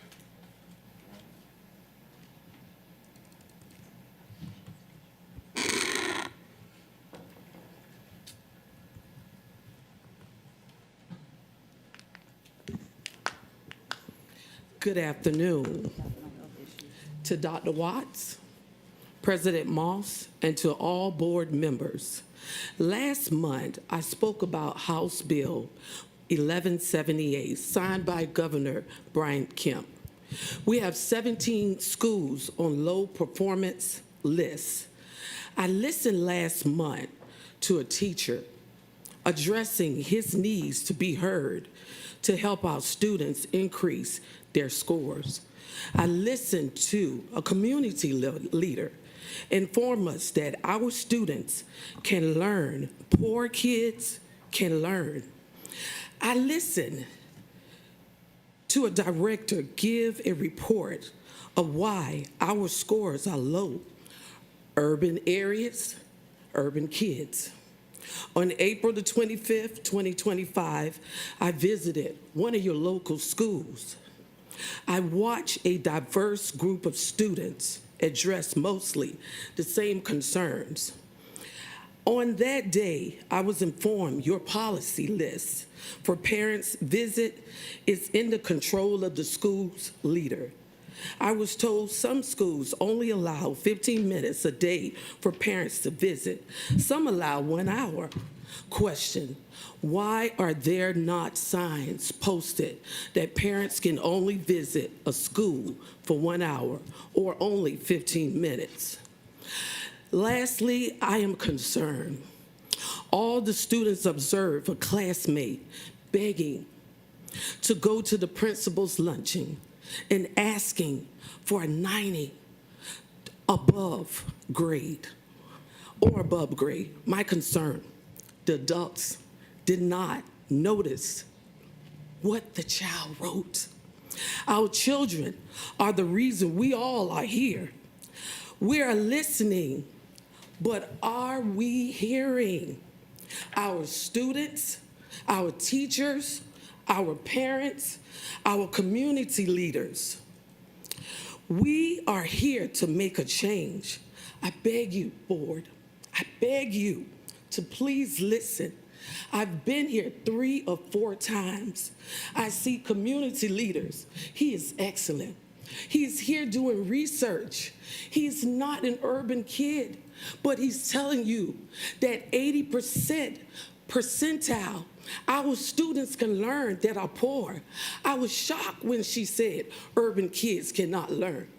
Urban kids can learn because I am an urban kid from Carver Heights.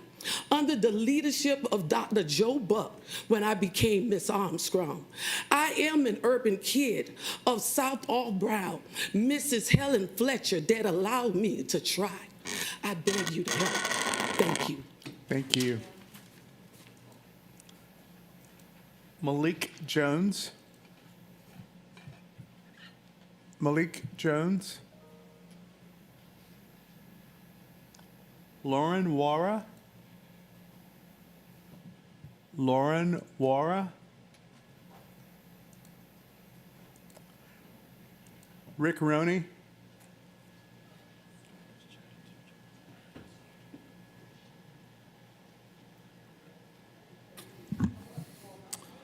President Bloss, Superintendent Watts, board members. This is the end of the school year coming up. I'd like to do a little literacy review. You know that's my favorite subject, right? A little more than 2 years ago, Dr. Watts arrived in town and declared literacy as our North Star. That began a big change. We got rid of the discredited teaching based on balanced literacy and began to implement the science of reading. Ms. Sherry Goldman was put in place as our Chief Literacy Officer, Effectiveness Officer, and she and her team have done a great job. The board made major investments. You invested in letters training, the science of reading for all our teachers. You invested in a new curriculum based on the science of reading for all our students. Earlier this year, Ms. Goldman made a presentation to the Academic Effectiveness Council, where she reviewed the progress on literacy. There were very promising results early, but solid progress in all areas. It's a lot to be done. Last month, Dr. Watts proposed 2 pilot projects for next year, one for high dosage tutoring, one for leadership development in the low performing schools. Those are very important. So we're on the right track. We're off to a good start. It reminded me, as I was thinking about this, of a quote from Winston Churchill. In the early part of World War II, Britain was getting smashed by Germany. They had a victory where they overcame the Nazis, and he spoke to the nation. He said, "This is not the beginning of the end. This is the end of the beginning." And I think that's very appropriate for where we are on the war on illiteracy. or at the end of the beginning. So to expand on that metaphor a little bit, I'd like to suggest that the district open a second front in the war on illiteracy. As I've mentioned several times over the last couple of years, we have 10,000 students in our school districts, grade 4 through 12, who couldn't read at grade level when they left third grade. Last month, I gave you a report on the implications of that, both the human cost to those kids and the financial cost to taxpayers. We need to do something. We need to start a second front. It's going to be complex because it's not as easy as dealing with kids in the K through 3 space. So far, we put all our money on the K through 3 space, which is appropriate because if we don't win there, we don't win. But we've got these other kids. And to think of 10,000 lives being lost, that human cost is just too much to bear. And to think of the $4 billion we're going to put on taxpayers' plates, that's too much also. So we have to start a second front. I have some ideas about this. I'm sure I'm out of time, so I won't tell you them now, but I will send them to Dr. Watts for her and her team to review. But I encourage you really focus on this. This is the next place we need to be. Thank you. Thank you very much.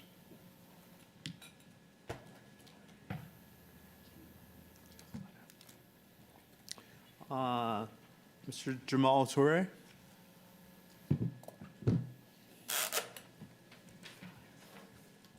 Greetings, representatives, to the president and to Dr. Watts. I'm here as a citizen, and I have to go back in time.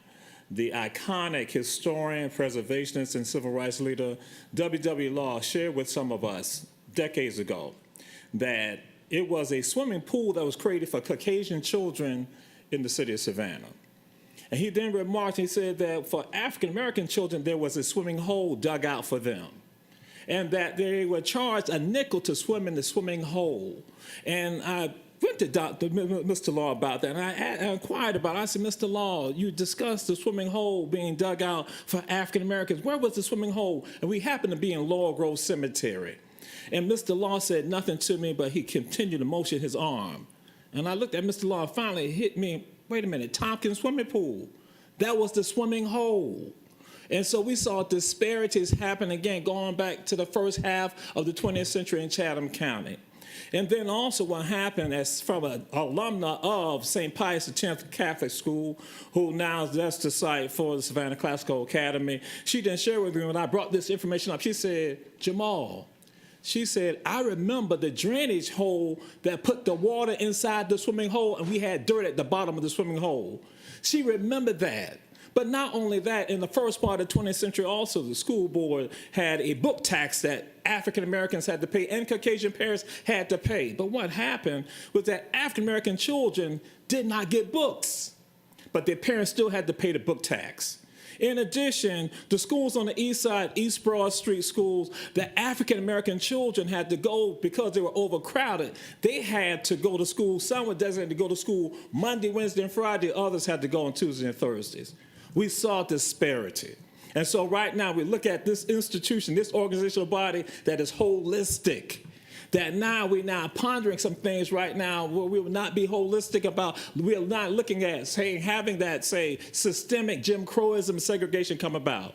So we're employing you all with regards to, again, the knowledge that you all have. Do not close swimming pools yet, because we understand some of us will go to our chairman, Chester Ellis, because we have the contact with him, and also to our city manager, Jay Melton, so we can work this out. Because, and what was so fitting for me, when I saw the young people from Windsor Forest High School here, because what happened, there were young people who were lifeguards who worked at the swimming pools here in Chatham County who went on to Morehouse College on a swimming scholarship. We have the ability to touch lives right now, and let not the slings and arrows of our outrageous fortune be damaged by us right now. Do not let the adults go and squander the opportunity for young people here in this county. We have the power. The adults are the ones who can control the future for young people, and it's our responsibility. And we ask that you not make any statement, hold us in abeyance, and let us go to the county and the city to address this also, so that it is addressed holistically. Thank you. Thank you. So I'm going to call again for Desiree Bender. Are you Desiree Bender? Okay. Lauren Wara? Are you Lauren? Okay. You have 3 minutes. Over here.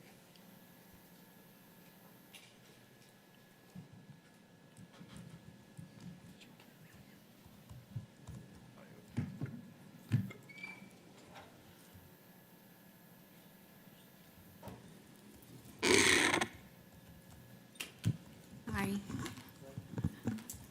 First, thank you so much for the opportunity to address you all today. I apologize in advance for any mistakes. I am terribly nervous. My name is Lauren Wara, and I am a teacher at West Chatham Middle School. I am here today not only for myself, but on behalf of many dedicated educators who feel silenced, those who love their students fiercely but do not feel safe or supported enough to speak out publicly. I have already taken these issues up through the chain of command, but no meaningful effort has been made to address them as of yet. As a result, I felt compelled to bring them to you today. West Chatham Middle School is struggling under our current principal, Dr. Donna Jones's leadership.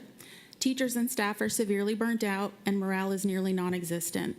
Many teachers in our building, myself included, have lost much of the joy we formerly found in teaching.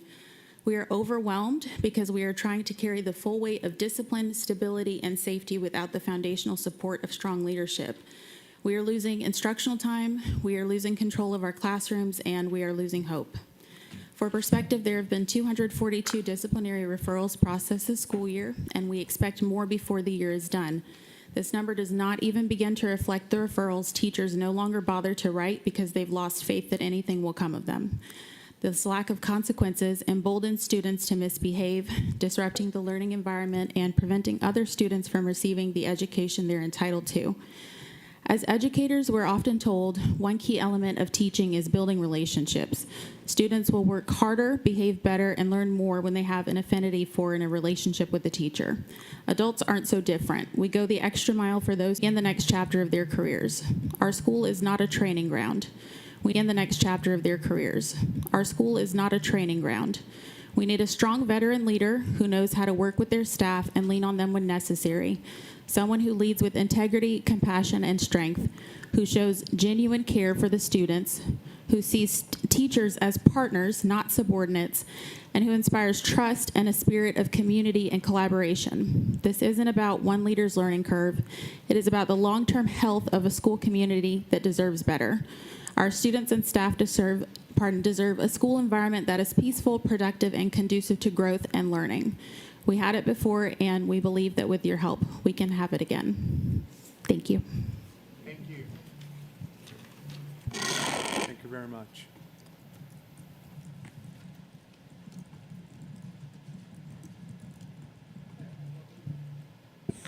Yes. Mr. Moss, can we clarify what we have received? Are these statements from 3 individuals in addition to Ms. Wara, or do they Yes. include a statement? She's selling. Thank you. Thank you. All right. I will now accept a motion to adjourn. Moved.